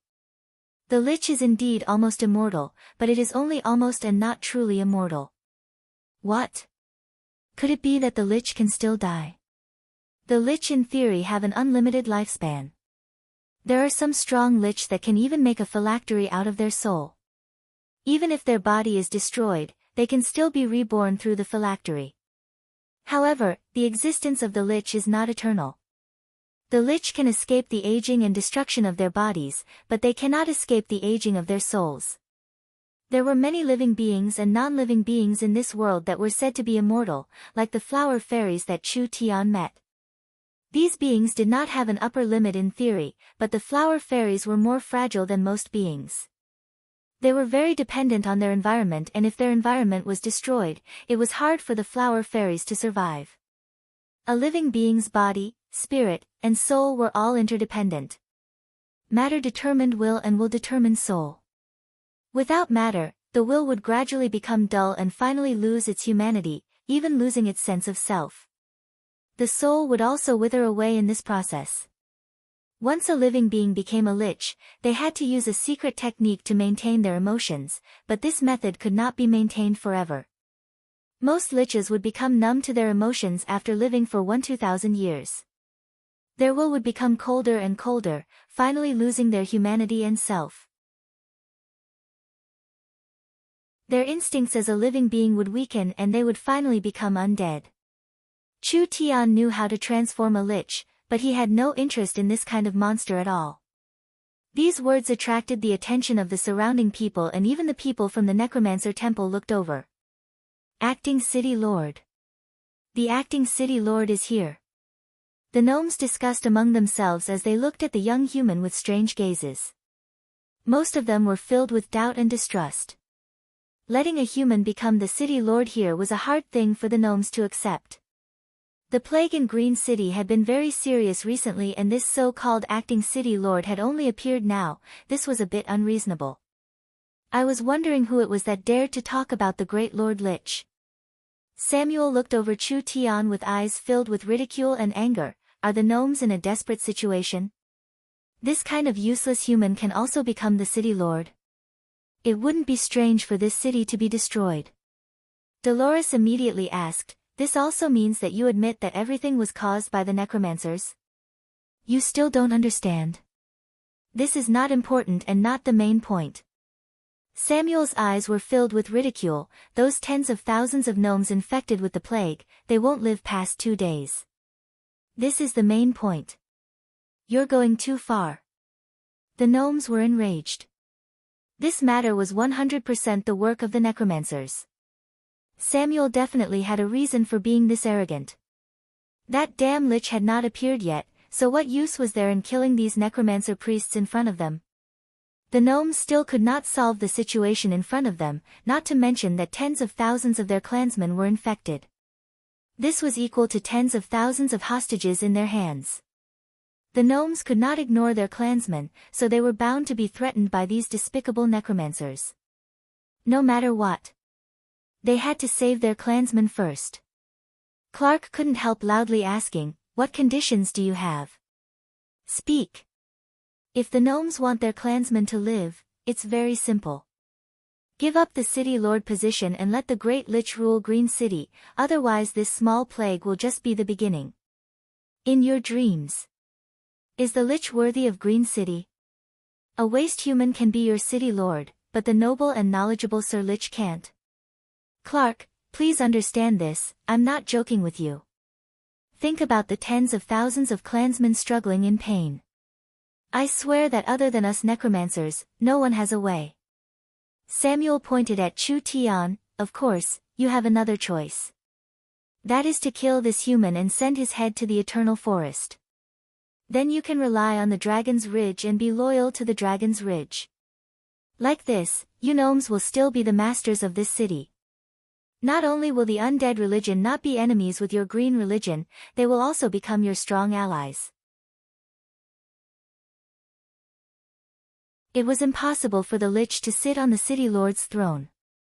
It wasn't like the necromancer priests didn't know this. Samuel purposely made this request to pave the way for his second request. Kill Chu Tian. Cut off relations with the eternal forest. This was what the Dragon's Ridge wanted to see. The tens of thousands of gnomes' lives were in the hands of the necromancers, so it shouldn't be a hard choice to make. After all, the gnomes did not like humans, so why would they give up their clansmen's lives for a trivial human? You should know the stubborn nature of the eternal forest's people. Samuel added oil to the fire. "I think the Elven King not sending people to take over Green City is not because he doesn't care about Green City, but rather because he has no other choice. The elves do not like to be embroiled in disputes, and your choice to rely on the eternal forest was wrong from the start. Now in front of you is a chance to correct your mistake." He pulled out the netherworld sword with a schwa sound. "I think you've spoken a bit too much nonsense." Chu Tian raised his sword as he walked out. "Do you want father to die that much? Then Uncle Chu Tian will give you a chance. I'm standing right here, so kill me if you have the skills." Samuel said with a cold smile, "You want me to make a move?" Chu Tian laughed. "If it wasn't for you being too hateful, I wouldn't even bother dirtying my sword." A wave of anger surged out of Samuel's body. He extended a withered twig-like finger and chanted. Suddenly, a strong stench of rotting flesh filled the surroundings, and a dark green fireball quickly expanded at the tip of his finger. "Overestimating yourself, human, I'll let you see the might of the baleful Een corpse flame." This green ball of flame filled with a strong corpse stench landed in front of Chu Tian's feet. That strong smell that could make people want to vomit instantly spread out in all directions, making everyone else involuntarily move back. Green flames soared into the sky. Chu Tian did not make any movements and was instantly submerged by the flames. Dolores was shocked. It can't be, that fellow actually couldn't resist at all. The gnomes were also stunned. Although they already knew that this acting city lord was not strong, they never thought he would be this weak. He didn't even have a chance to resist. Samuel said with a cold smile, "Truly a joke. Who would have thought that at this time, a figure would walk out of the sea of flames?" The flames had completely swallowed his body, so no one could feel any energy fluctuations coming from Chu Tian's body. What was strange was that the flames passed through his body, but it did not cause any injuries. Not a single hair was touched, not even a single corner of his body was touched. What is going on? Everyone in the crowd revealed looks of shock. Some people found a very strange phenomenon. Chu Tian's pitch-black eyes had turned white at this moment and his aura had completely disappeared. He was standing here on the surface. But no one could feel his existence. If the high-level members of Miracle Commerce were here, they would recognize that this cultivation technique was the void-escaping, spatial movement technique that Chu Tian had taught Vivian. Now Chu Tian could use it himself.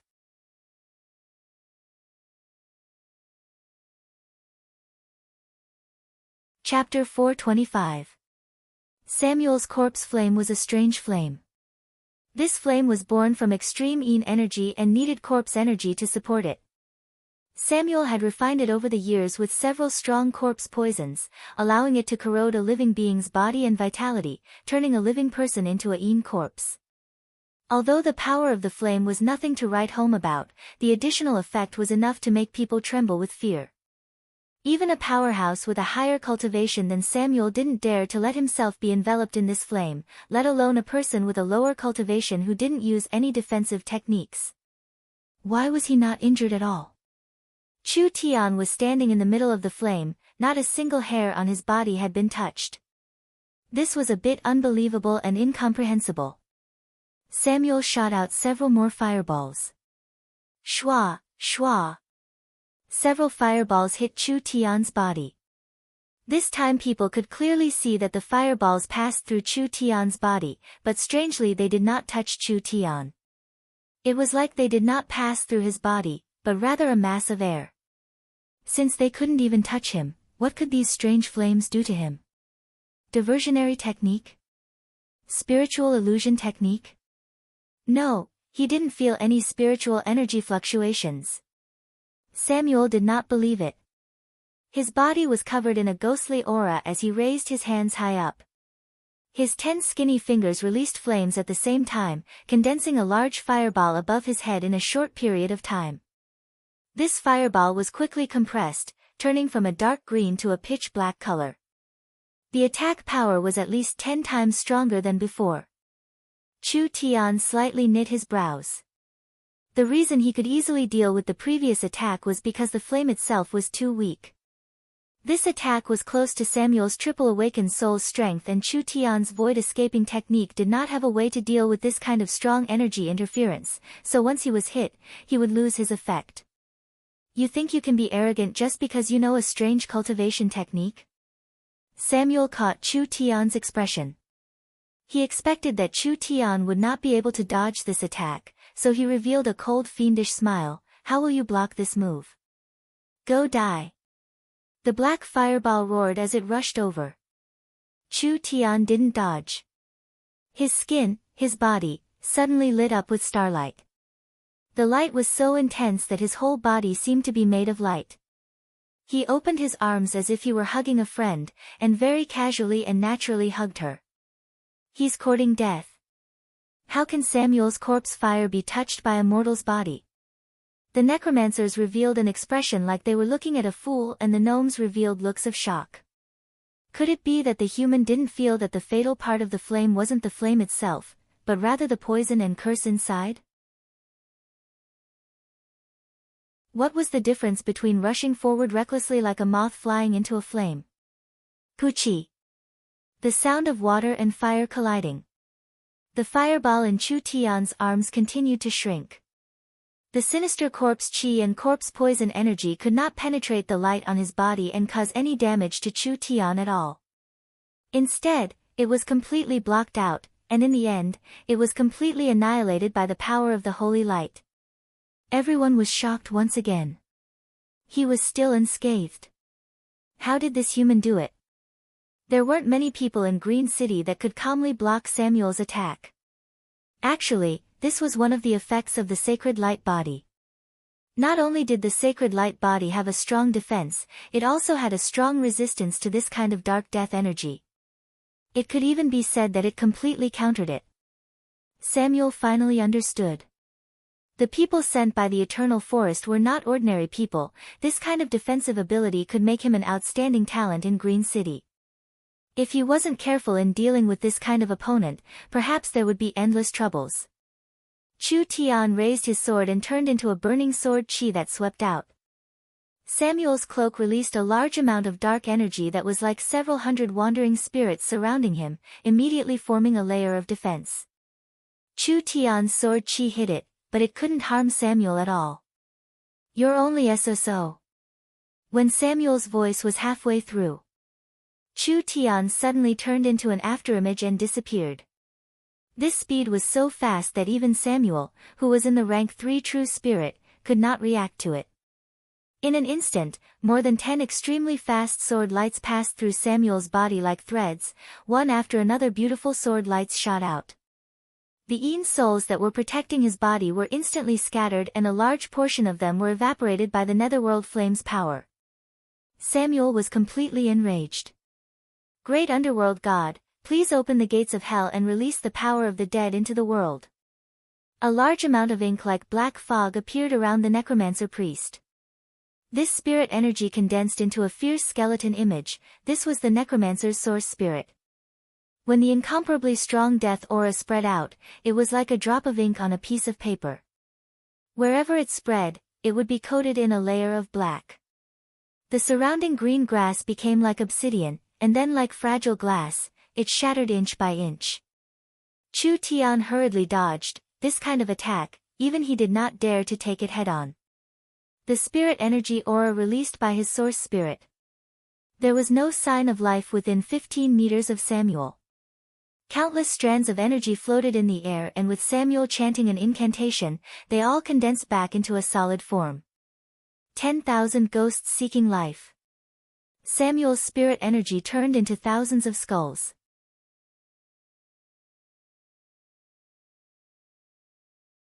The skeleton armor formed by ghosts and death energy completely exploded, and Samuel's body was thrown high into the air.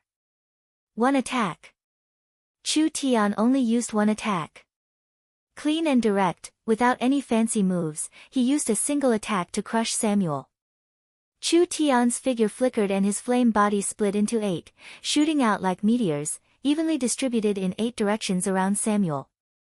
The sword glows in each figure's hands became incomparably dazzling, condensing a terrifying strength. "No, you can't kill me." Samuel struggled as he angrily roared, "Otherwise tens of thousands of people will be buried with you." Clark's expression also changed. He didn't have a way to save his clansmen yet, so if he killed this fellow now, it would be impossible to stop. He did not have a chance to stop him. Chu Tian's movements were too fast and the 8 figures moved at the same time, releasing the netherworld flickering flame slash. Each figure sent out at least 30 sword glows. The 8 figures sent out over 200 sword glows in half a blink of an eye. The entire field of vision was filled with a storm of blue sword glows. It was like a beautiful exploding flame, blooming in the sky. Under the cover of the sword glows, everyone's eyes opened wide. The momentum of this attack was very strong. In the center of this incomparable storm of sword chi, anything would be instantly turned to dust. Finally it would be swallowed by the wild netherworld flames, not even leaving a bit of residue. The sword glows disappeared as quickly as they appeared. It was like a flash in the pan, stunning people and making them feel pity. When the storm of sword glows disappeared from the sky, Chu Tian slowly fell to the ground and the flames slowly disappeared from his body. He spat out in disdain, "You want to kill me with this little bit of skill? I think the necromancer priest's methods are only so."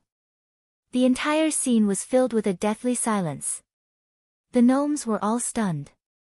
Who said this human was weak? He was clearly strong enough to make people's hairs stand on end. A human that wasn't even 20 years old had the greatest potential. If he was given 30-50 years of time, how strong would he grow? You killed Samuel." The other necromancers reacted after a few seconds. Anger, shock, and fear filled their hearts at the same time. Not only did I kill him, I also want to kill you all.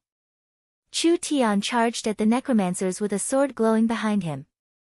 One person with a sword charged at several hundred necromancers.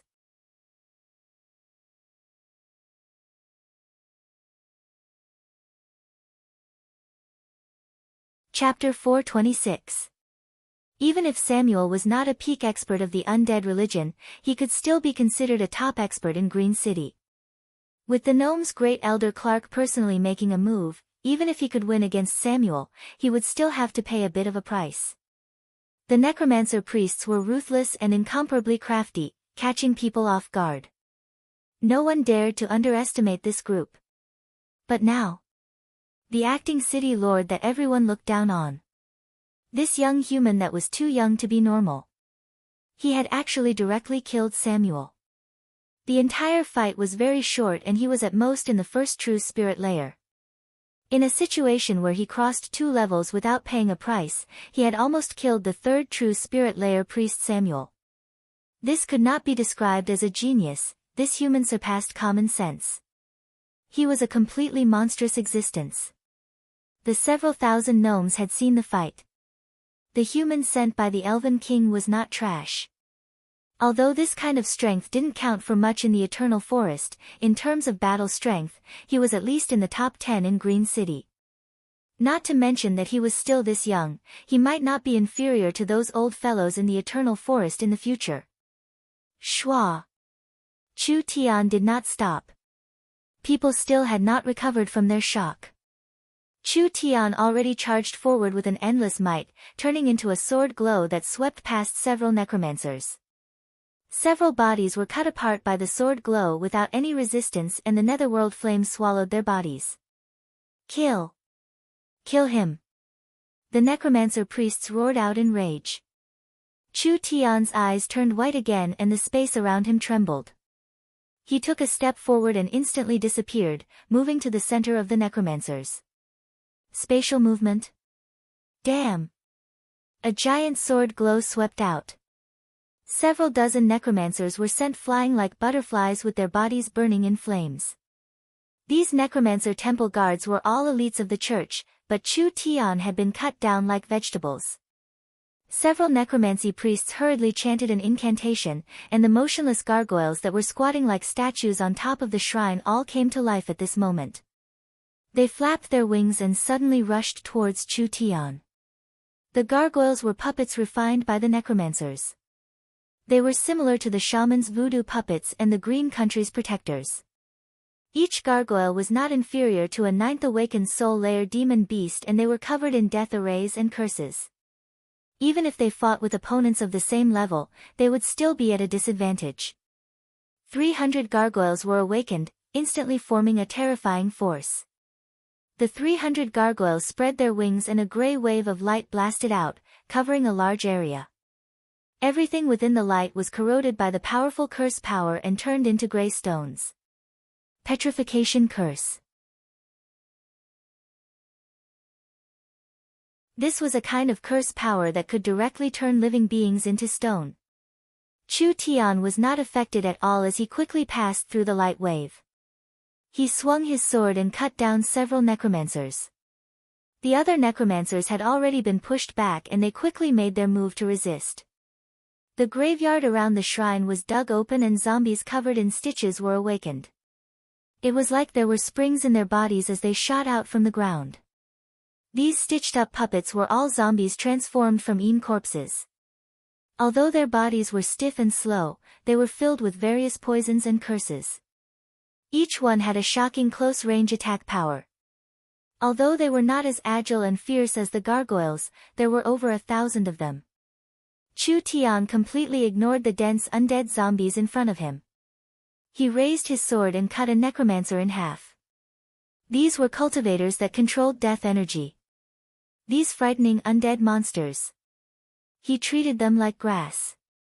There were several hundred necromancers and over 1,000 undead monsters, but they couldn't stop Chu Tian at all. Kill him. Quickly kill him. The gargoyles released a dark purple energy and 2 bolts of lightning shot out from both sides, roaring as they slammed into Chu Tian's body. In the end, the gargoyles did not hit Chu Tian, rather they passed through Chu Tian's body and hit each other. Pang! The 2 gargoyles exploded like cotton. The undead zombies spat out fireballs, wind blades, icicles, poison arrows, and poison darts. Chu Tian kept dodging, escaping from the concentrated attacks.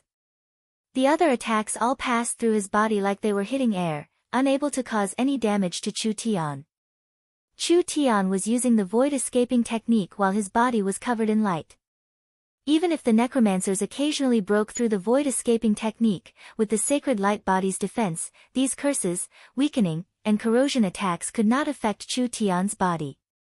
The various energy attacks could not cause any damage to Chu Tian at all. Kill, advance, kill again, advance again. Chu Tian relied on a single sword to forcefully cut a path through, and then went back and forth to cut his way through. That aura was like a hot knife through butter.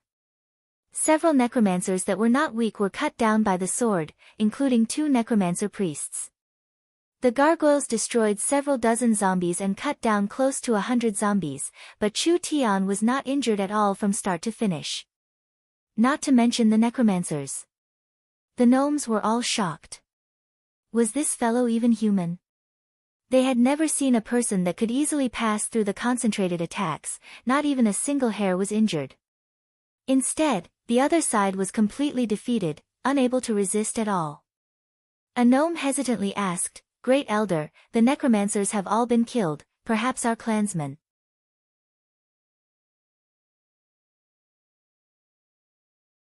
Its huge head was formed by 8 or 9 heads squeezed together.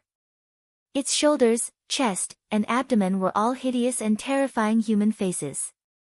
Its limbs and torso were all pieced together from minced meat. This was a monster formed from the resentment, hatred, and strength of several dozen necromancers, as well as the bodies of over 100 soldiers. It was like a giant mountain of flesh, standing in the darkness and releasing a terrifying aura. Abomination? Chu Tian's expression changed. The abomination was a very high-level undead monster. Resentment, hatred, slaughter, death, and all kinds of darkness gathered into one, this was the so-called abomination. This was a kind of undead monster that was not naturally formed. Because of the special nature of undead, when large amounts of undead monsters were gathered together, the energy in their bodies would naturally circulate and there would not be any signs of rejection. Therefore, for cultivators that used death energy, the abomination was a very good puppet. The abomination's strength was not certain, it mainly depended on the materials it was made from. Several normaline corpses could make an abomination, but the abomination created like this was not that strong. Now there were several dozen necromancers and over 100 zombies that were not weak, forming an abomination. This was simply a disaster for Green City. This abomination not only gathered the power of these materials, it also knew how to use the magic of these people. It was not something easy to deal with. Clark. The abomination opened its mouth to speak. The several dozen mouths on its body opened their mouths at the same time. You have made a stupid choice. For this choice, you and your city will be buried in death. This voice was very heavy and it made people's hearts tremble when they heard it. What Clark was truly afraid of was not the abomination itself, but rather the person making this sound. That's right, this was not the abomination's will because the abomination did not have a will. Someone had used a long-distance method to control the abomination's body and the abomination's body was being controlled by that fellow. There was no need to guess, he was 100% the Lich. The Lich was not in Green City, but he was relying on the abomination's body to communicate with these people.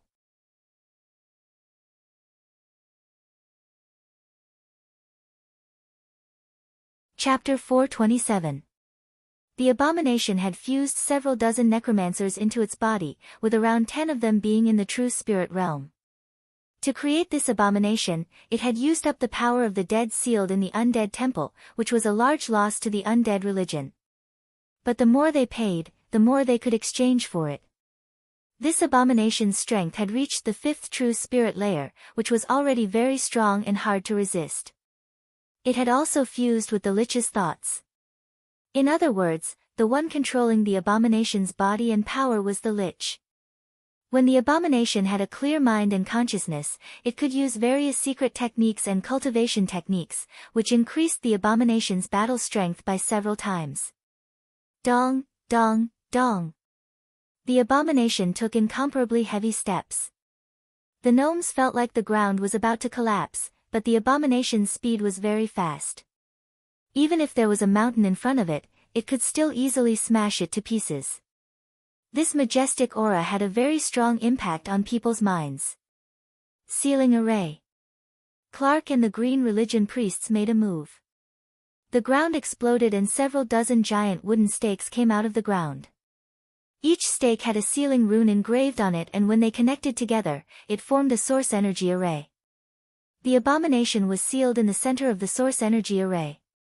Countless strands of energy spread over the abomination's body, finally forming several green vines.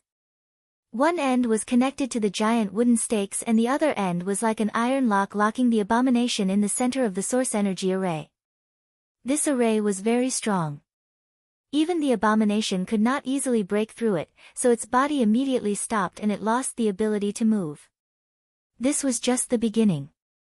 The other Green Religion priests also made their move. Countless vines continued to cover it, turning the abomination's giant body into a small mountain. The strength of the vine's frantic compression could even crush steel. The abomination's body was also constantly being compressed, but it wasn't crushed. This probably meant that the abomination was at least a bit tougher than steel, but almost everyone believed that no matter how strong the abomination was, it wouldn't be able to break free under this kind of restraint. Kill it. Quickly. No matter how strong the abomination was, it was still a single entity. The gnomes drew their bows and were about to shoot arrows. There was also a portion of gnomes that directly surrounded the abomination. At this time, they were wrapped in a giant ball that continuously released a gray-green poison mist. The speed at which it spread was very fast. In the blink of an eye, it had covered the entire body of the loathsome evil. This was the poison that was released from the loathsome evil's body. It made people unable to see it with their naked eyes. Clark revealed a shocked expression. What was going on? Could it be that it still had the strength to resist after being sealed? Chu Tian could feel a low chant coming from the loathsome evil's mouth. It was the sound of chanting a strange incantation, and there was an extremely powerful death energy brewing. It was too early. Don't go over. He quickly stopped the gnomes. Retreat. If people could see, the loathsome evil had already been coated with a layer of black death energy. This energy immediately spurted out from its body, and all the places that this energy spread to became the color of obsidian. Vines, wooden stakes, ground, flowers, plants, and even air molecules were all frozen, forming a large patch of tiny black crystals. This power was too strong and too fast. The gnome's sealing array suppressed the aura from spreading ahead of time, making it so the gnomes didn't have time to realize the danger. When they felt the giant black wave surging around them, most of them didn't have time to retreat and were instantly submerged. Within 150 meters of the loathsome, everything was gone. Several dozen giant wooden stakes turned into obsidian pillars and countless vines turned into fragile stone chains. The loathsome evil easily broke free and several hundred gnomes that didn't have time to retreat were hit by the energy wave, instantly turning into black stone statues. Their actions of running for their lives and their shocked and confused expressions all froze on their faces. Too terrifying. What kind of powerful death curse attack was this? It was at least 10 times stronger than the one Samuel released. Clark was filled with rage, but at the same time he felt a trace of fear. Although they had several thousand people, the loathsome evil's strength far surpassed his imagination. If they kept fighting like this, most of them would die. Clark, I can feel your fear. The loathsome evil gave a cold and sinister voice. After Green Bishop Lonnie's death, a trivial priest like you can't stop Green City's decline. I'll let you see what true strength is today." Clark angrily roared, "If the bishop was still alive, how could he allow a fellow like you to be so arrogant?" The loathsome evil did not reply. Its body was covered in poison mist and it released waves from inside out. Everything it passed through, as long as it was covered in the waves, it would be covered in a layer of black, turning it into a solid obsidian object. The gnomes did not dare block it. With the strength the loathsome evil was showing, perhaps no one in Green City dared to block it. "Then, I'll send you to see your beloved bishop." The loathsome evil charged at Clark. Facing this wild energy, Clark's forehead was covered in cold sweat. He could already smell the strong aura of death. This is bad. He could not block this attack. Clark was clear that the Lich's strength was much stronger than the shaman high priest Mars. There were only 2 people in Green City that could deal with him in the past 100 years. One was the dying Bishop Lonnie and the other was the druid prophet Yoda. The bishop was already dead. Yoda was not willing to make a move. The loathsome evil charged at him with killing intent and no one could stop it. At this critical moment, Chu Tian pulled out his sword. His target was not the loathsome evil, but rather an altar in the undead temple. The loathsome evil felt Chu Tian's movement and its killing intent increased by several times. With an angry roar, it let go of Clark and charged at Chu Tian. Too late. Chu Tian's sword shattered the altar. The loathsome evil's body that was charging forward began to tremble like it was convulsing. A low and calm voice came from its body, "You can see through the source of my power. No matter how strong your divine sense or technique is, it is impossible to control a puppet from this far away. As long as the connection is cut off, how will you be able to cause trouble? Human, I have indeed underestimated you." The loathsome evil's large body suddenly inflated, but it's not over yet. The gnomes shouted in fear, "This is bad, it wants to explode." When the Lich's control over the loathsome evil's body was forcefully stripped away, he actually activated the loathsome evil's self-destruction ability. The loathsome evil's energy was too strong and if it exploded, the consequences would be unimaginable. "You're not just looking down on me." Chu Tian's eyes released a green glow and his hands condensed a power. This was a life energy that was even purer than the green religion's energy. Finally it turned into a simple seal that slammed into the loathsome evil's body. Life and death. The 2 powers fiercely confronted each other. The wildly expanding death energy in the loathsome evil's body quickly slowed down. Chu Tian turned around and shouted, "Take advantage of this moment and leave this place." These gnomes were all experts of their race and they instantly shot out like a rain of arrows. After around 5-6 seconds, with a large explosion sound, the Black Sea swallowed everything in a several thousand-meter radius. The ground and the air were all covered in a layer of obsidian-like matter. When Chu Tian took care of the loathsome evil, what he needed to do next was to solve the plague problem. The plague in Green City broke out without any warning and around 40-50,000 people were affected. Most of them were gnomes and most of them were young children or adults with low cultivations. They were a relatively weak group. These infected people all had blue and black bodies, their limbs were weak and most of them were unconscious. This was clearly not a normal disease. Most of the gnomes' cultivations weren't bad, so it was hard for a normal disease to have this kind of effect in a short period of time. Chu Tian had not just saved Clark's life. He had also saved the lives of several thousand gnome elites. No matter how much prejudice Clark had against Chu Tian before, he was now completely convinced by Chu Tian. This human's ability and talent far surpassed his imagination, he indeed had the qualifications to become Green City's city lord. Perhaps he had the ability to solve the plague problem. What is going on with the plague? For so many people to be infected at the same time, there must be a source of infection. Clark had not completely recovered from the feeling of escaping death, but he was not a normal person, so he had already calmed down. "We've checked the food and drinking water, but we haven't found any signs of infection." There is no direct evidence that it is contagious, but the number of people infected is still increasing. We haven't found the cause even now. Chu Tian did not say a word. He began to examine the patient.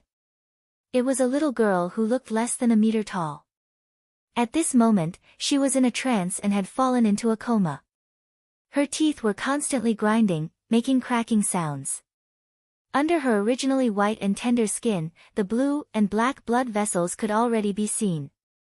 Her body temperature was very high. Her heart was beating very fast. Chu Tian placed his hand on his forehead and carefully sensed the situation in his body. Chu Tian's initial thoughts were not wrong. This was not an infection caused by microorganisms, rather it was a kind of dark energy. After the dark energy seeped into the body of a living being, it would gradually affect and transform the living being. This was the so-called demonization reaction, but it was not completely demonization. Instead, it was following a set pattern, like a curse, changing the biological form bit by bit. Chu Tian took out a talisman paper, quickly drew a talisman array, and lightly stuck it on the little girl's head. A grayish-black aura immediately spread out from her body. Clark saw this and hurriedly asked, "Can you find out what it is?" "This is the aura of a ghoul." Chu Tian made a judgment. "I estimate that in about 2 days, if the ability to purify the contaminated body cannot be purified, most of these infected people will turn into ghouls. This should be a long-planned conspiracy." Clark was shocked. What? Turn into ghouls? Ghouls were half-undead monsters, directly transformed from living beings. They had low intelligence, were easy to control, had great strength, and had a fierce temperament. Necromancers or cultivators with special cultivation techniques liked to make these things in large quantities. They were stronger than skeleton soldiers and normal zombies, suitable for hard labor and also suitable as cannon fodder. Clark thought of the several tens of thousands of clansmen turning into ghouls and immediately felt an uncontrollable rage. These damn necromancers! Is there a way to cure her? "Sir Acting City Lord, you have to save my daughter." "Sir Acting City Lord, please save my big brother." "Sir Acting City Lord." The surrounding gnomes surrounded Chu Tian. Although the gnomes always looked down on humans, even Great Elder Clark couldn't find anything. In the end, it was easily found out by this human, which meant that this human had a bit of skill. "Everyone listen to me." The gnomes all calmed down. Chu Tian explained to everyone, "Contaminating so many people at once, the source of the contamination is not food or water. I suspect that the necromancers are arranging a large-scale array, wanting to pour a large amount of death energy into Green City. These weak people being infected early is just a sign. If my guesses aren't wrong, a large amount of energy has already filled the skies of Green City and can explode at any time." "What? Could it be something else is going to happen?" Chu Tian explained, "The necromancers must want to contaminate Green City into a land of the dead, turning all the living beings here into undead, making all the plants here rot, and making the soil forever be covered in death energy. Like this, the eternal forest will not accept this land and even the other powers will not accept this land. Green City will collapse on its own. Contaminating an entire forest city. Was this really possible? A forest city could not compare to a human's land. A forest city was so vast, so how strong of an energy was needed to contaminate it? Chu Tian did not know how the Lich did this, but it seemed like this was the only explanation. After Chu Tian went into closed-door cultivation, he felt that Green City was covered in a strange atmosphere. Now he could determine that this was a kind of energy and it was a controllable energy. There were not many changes to the plants in Green City, which meant that this energy was being controlled by humans, actively contaminating the weaker gnomes. Wanting to do this was not easy. First one had to have a strong source of energy and then one had to have high skills. This Lich was not simple, he had some skills. It was no wonder. After all, he had lived for 2,000 years. For a fellow to live for 2,000 years, his wisdom and knowledge was not something normal beings could compare to. "Don't worry, I'll heal the infected as soon as possible." However, this won't solve the root of the problem. Our top priority now is to find the mastermind. Only by killing that damned lich can we completely solve the problem. There was still hope. The gnomes excitedly cheered. This was the first time they realized that humans were not as bad as they imagined. At least this acting city lord was very capable. As for those damn necromancers, they were even more hateful than the shamans. They had to be completely exterminated.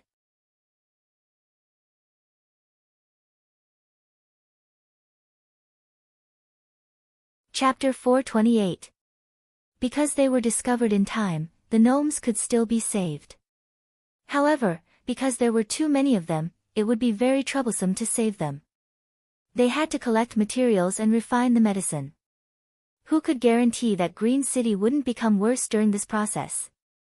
There was no time at all. Chu Tian thought of the little fox. It could directly absorb the death energy in the flesh, so saving these people shouldn't be a problem. This would save him quite a bit of trouble, not to mention that he was about to fight the undead religion. The little fox was a very important secret weapon, so naturally he had to bring it with him. Even though this guy looked inconspicuous, it was actually the nemesis of these undead monsters. It had been bred in the fox-faced corpse king's body for tens of thousands of years. It was born with the most mean and evil nature, but it could restrain evil spirits. Even if it was a 1,000-year corpse monster from the 10,000 corpse ancient tomb, the little fox could directly suck its soul flame dry, causing it to wither to death. A 1,000-year corpse monster was not weaker than a true spirit realm expert under normal circumstances. The little fox already had the ability to restrain a 1,000-year corpse monster when it was born, and now that it had grown several times, its strength should be even stronger. With the little fox's help, their chances of victory were greatly increased. Not long later, Dolores brought the little fox back. The Fox clan's high priest had sent over 200 elite summoners with her. These were the followers of the demonic god religion that served the demonic god. The little fox could be considered unparalleled right now. The Fox clan treated it like a divine god, having large amounts of fox people protecting it every day. This lineup was even more exaggerated than Chu Tian's. We respectfully greet your majesty the demonic god. Several hundred Fox clan members were kneeling on the ground. Dolores was holding the little fox, like a saint is holding a holy object. She passed through the countless devout believers, and there were several Fox clan beauties that were also 1 in 100 following her. Clark and the other green religion priests all stared at each other. This little fox is the so-called demonic god? According to what Chu Tian said to them, this fox is just a pet he raised. Although the demonic god religion were locals, their strength wasn't bad. Now they were raising Chu Tian as a pet to worship as a divine god. This was a bit unbelievable. Great Elder, does this little fox really have this kind of ability? Yeah, we didn't sense any energy fluctuations from it. This kind of matter was hard to believe no matter who it was. Chu Tian had already left and they couldn't ask what he did. They saw the demonic god religion's summoners send the little fox over in a very exaggerated manner. The fox girl lifted the little fox high up and the little fox lazily stood up. Like a lion that had just woken up, it opened its paw and shook the snow-white fur on its body as it lazily looked at these people. Finally its eyes fell onto the rows of patients on the stretchers and it suddenly sucked in its stomach as it took in a deep breath. The gnomes were dumbfounded.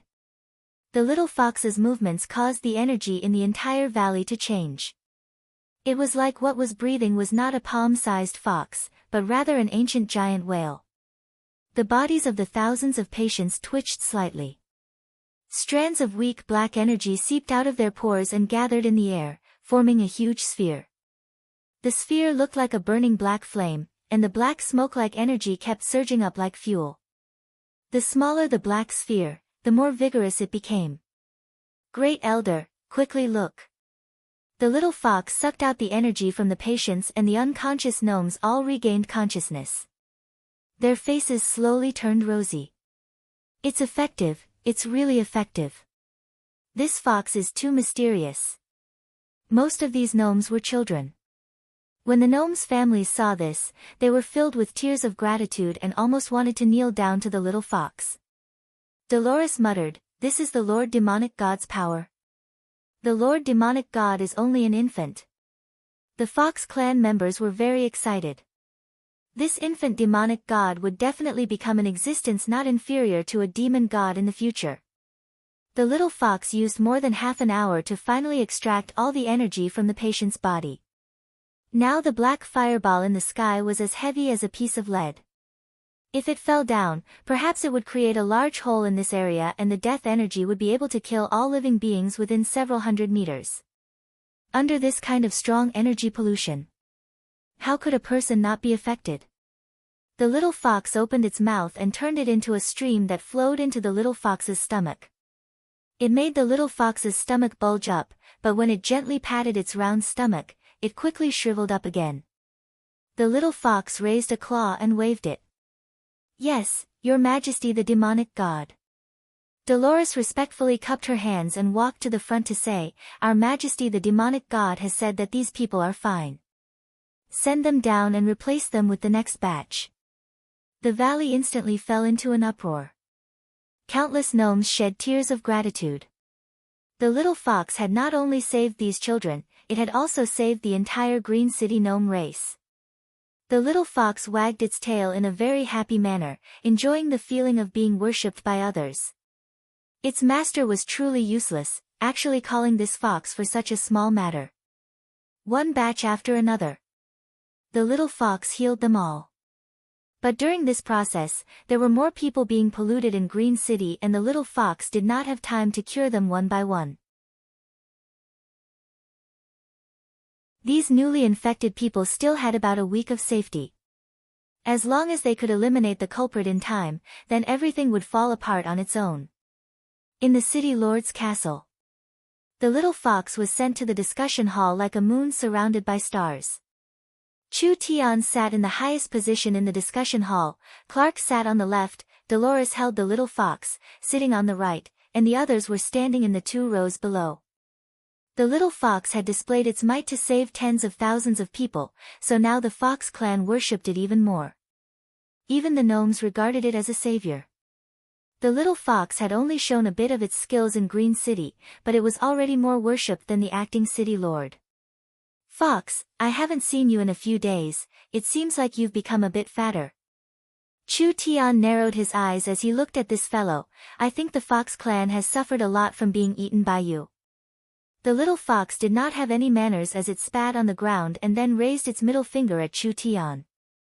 To be more accurate, it raised its middle claw. This fox is now the Lord Fei god that tens of thousands of people look up to. Accepting their offerings is already showing them respect, so what do you know? How nerve-wracking. This fox was becoming more and more arrogant. Now even Chu Tian couldn't control it. "Don't waste time, it's time for you to work." Chu Tian stared at it. "The lich's location must be in the southern forest, find it for me." When the plague broke out, we sent out scouts to investigate, but we couldn't find any clues at all. Clark was a bit hesitant. "Are you sure you can find it? Was this matter that hard?" The little fox took out the divine eye and infused it with divine sense, beginning to observe. Chu Tian's eyes gradually turned a pale gold, which was the color of his divine sense.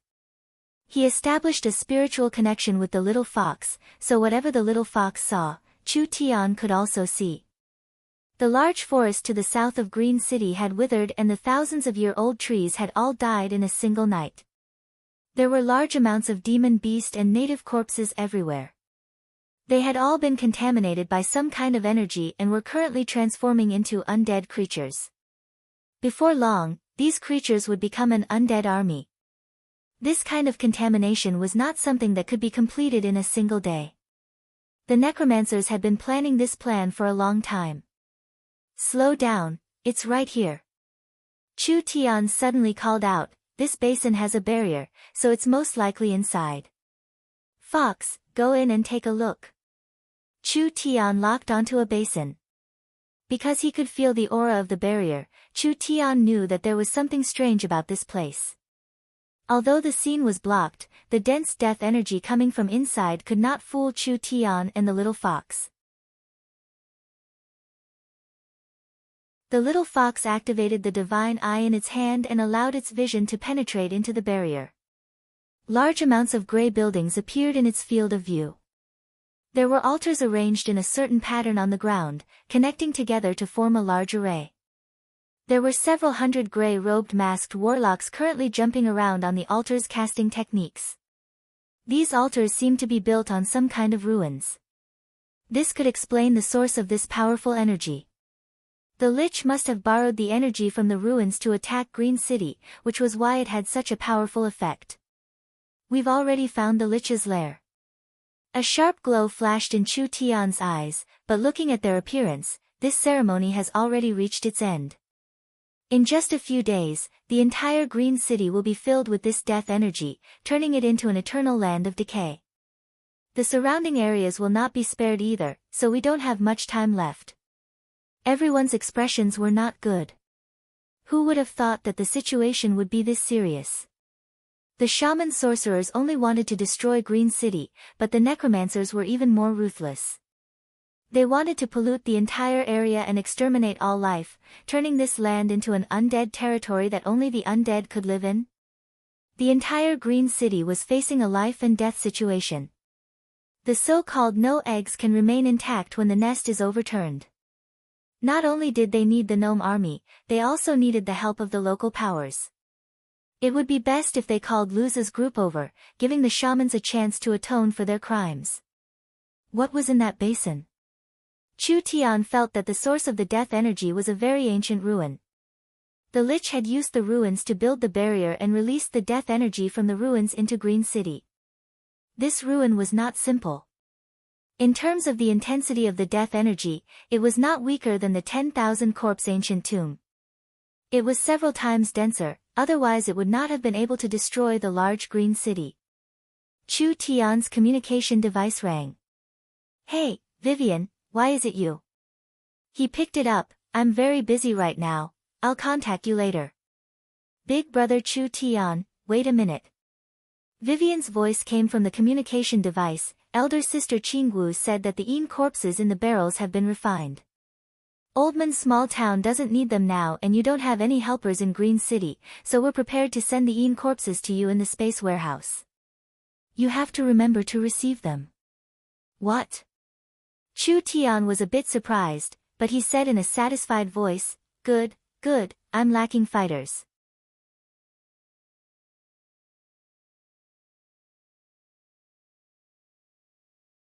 Chapter 429. There was a grey tower-like structure with a strange conical altar in the center. It was pointed at the bottom and round at the top, just like a several dozen meter long awl inserted into the ground. It was made of dark crystal and there were countless runes drawn on it. There was a grey-robed necromancer priest sitting on top of the altar with his arms open, silently chanting an incantation. The source energy array on the altar released a dark red glow and a thick energy was being drawn out from the ground like water. It was spread out through the awl-like structure and was finally stored in the towers of death. As more and more energy was accumulated in the towers, some of it leaked out and collided with each other, creating black lightning. Several hundred towers of death gathered a terrifying amount of energy. The necromancer priest slowly put down his hands. His hands were completely withered like tree branches and the face under the cloak was also a completely withered face. There was only a layer of lifeless dark purple skin sticking to his bones and there were blue-purple undead flames coming from his eyes. Without a doubt. It was not a living being, rather it was a lich. The lich's withered face did not have any expression and in fact it could not make any expressions. It was very difficult for a lich to have any emotions, he had even forgotten the feelings of joy, anger, sorrow, and joy. Even for a normal being, 2,000 years was enough to make them old and tired, not to mention a lich that did not have any sense of touch, smell, sight, or hearing, or any desires. He had long forgotten what it felt like to be a living being. From the moment he turned into a lich, he was destined to lose the instincts a living being should have. What he was doing now was just a method that was engraved in the depths of his soul, allowing him to avoid harm. He was like a machine that followed this order. As for success or failure, it did not matter to him at all. A lich that had lived for 2,000 years had already lost all traces of life, it was destined to only have one thought left. The lich's floating body coincided with the moon and an incomparably complicated incantation came from his mouth. The surrounding towers of death began to tremble and with a thunderous sound, the 100 towers of death released energy at the same time. It was like a volcano releasing death energy into the sky, finally forming a dark cloud that covered the sky. Sir, the energy in this relic is too powerful. It's practically inexhaustible. A necromancer priest said to the lich in a low voice, as long as we accumulate a certain amount and bombard Green City in one go, those stupid gnomes will instantly die. At that time, Green City will be your territory and no one will be able to contend with us. We can use this power to mass-produce undead, and we will definitely become the overlord of this area. That human will come. The lich opened its mouth to speak. More accurately, it did not open its mouth because the lich's human organs were no longer useful. Naturally, it could not use its vocal cords to communicate. The lich used its spirit energy to create vibrations in the air around it, creating an effect similar to speaking. This required a very high level of spirit energy control. Ordinary cultivators might not be able to master it even after studying for decades. But for the lich that had an infinite lifespan, problems that could be solved with time were not a problem. His voice did not sound like it came from a living creature. It was like the dry noise of machinery rubbing against each other. It was sharp, unpleasant, and lifeless. The necromancer priest said with disdain, "He's just a human, why do you care about him? Not to mention that we have obtained the power of the ruins, they will die if they charge in." The lich did not explain, but he was clear in his heart that this human was not simple. He had lived for over 2,000 years, so he still had this bit of judgment. Everyone set off and blocked the Green City army. In another 48 hours, the ceremony will be completed, I do not want to be interrupted. Yes. The lich was the absolute authority in the necromancer priest's mind, therefore no one would resist or question the lich's orders. At dawn, on the central plains of Green City, 100,000 soldiers had already gathered. The gnome Great Elder and Green City High Priest Clark, the demonic god priest Dolores, the Minotaur Arnold, the shaman priest Luz, and several local chiefs had all gathered. Because of the urgency of the situation, there were no more troops gathered. This world did not care about quantity, but quality. If the Central Forest of Chaos Army was dragged to southern Xia, the battle strength of 100,000 people was enough to destroy the southern Summer Imperial Region's army. We are already prepared. We asked the High Priest to command. The atmosphere was very heavy. Everyone had already realized that the outcome of this battle was not just related to a single city, it would also affect several hundred miles of the forest, even affecting the lives and deaths of their clansmen. Chu Tian was an outsider after all, so he did not understand the terrain of the forest or the troops. Therefore, Clark had to command this battle. Clark looked left and right with knitted brows. Where's the acting city lord? Why isn't he here yet? He's here, he's here. As soon as his voice fell, Chu Tian brought 18 silent figures over. I found helpers and accidentally came late, I'm truly sorry. Everyone was a bit stunned. Wasn't this brat alone? Where did these 18 fellows come from? Although they had never seen these 18 people before, when they stood beside Chu Tian, there was a strong mountain-like pressure. The divine blood-eaten corpses had been tempered by the divine blood for a long time, so naturally they had been reborn. From the skin to the bones, from the flesh to the marrow, they had all been tempered. Not only did they have the defensive power of a peak defensive cultivation technique, they also had the indestructible property of a spiritual god. The divine blood-eaten corpses no longer had any weaknesses. Whether it was the normal elemental energies of water, fire, wind, or earth, or the lightning that undead monsters feared the most, the divine blood-eaten corpses had a strong resistance to them. Even if they were cut in half with a single attack or their heads were blown to pieces, these attacks that could be considered fatal to living beings or even undead creatures would find it hard to kill them. The undead aura on the divine blood-eaten corpses had been completely washed away. That trace of spiritual God's power was enough to intimidate normal living beings. This was not a difference in strength, but rather the pressure of a high-level life form on a low-level life form. It was like an elephant looking at an ant. Second true spirit layer. It was around the second true spirit layer. Clark's pupils slightly shrank. Even in Green City, it was very difficult to find 18 people in the second true spirit layer to be guards. Not to mention the fact that these 18 divine blood-eaten corpses were like 18 statues of gods. Even people with deep strength like Clark could not help but feel a sense of danger. These were not normal experts. Everyone, don't be surprised. These 18 fellows aren't people, they are just puppets I made when I was bored. Chu Tian had an uncaring expression. It was like the divine blood-eaten corpses were made from a bored person's urine and mud. The situation was urgent this time, so I brought them over.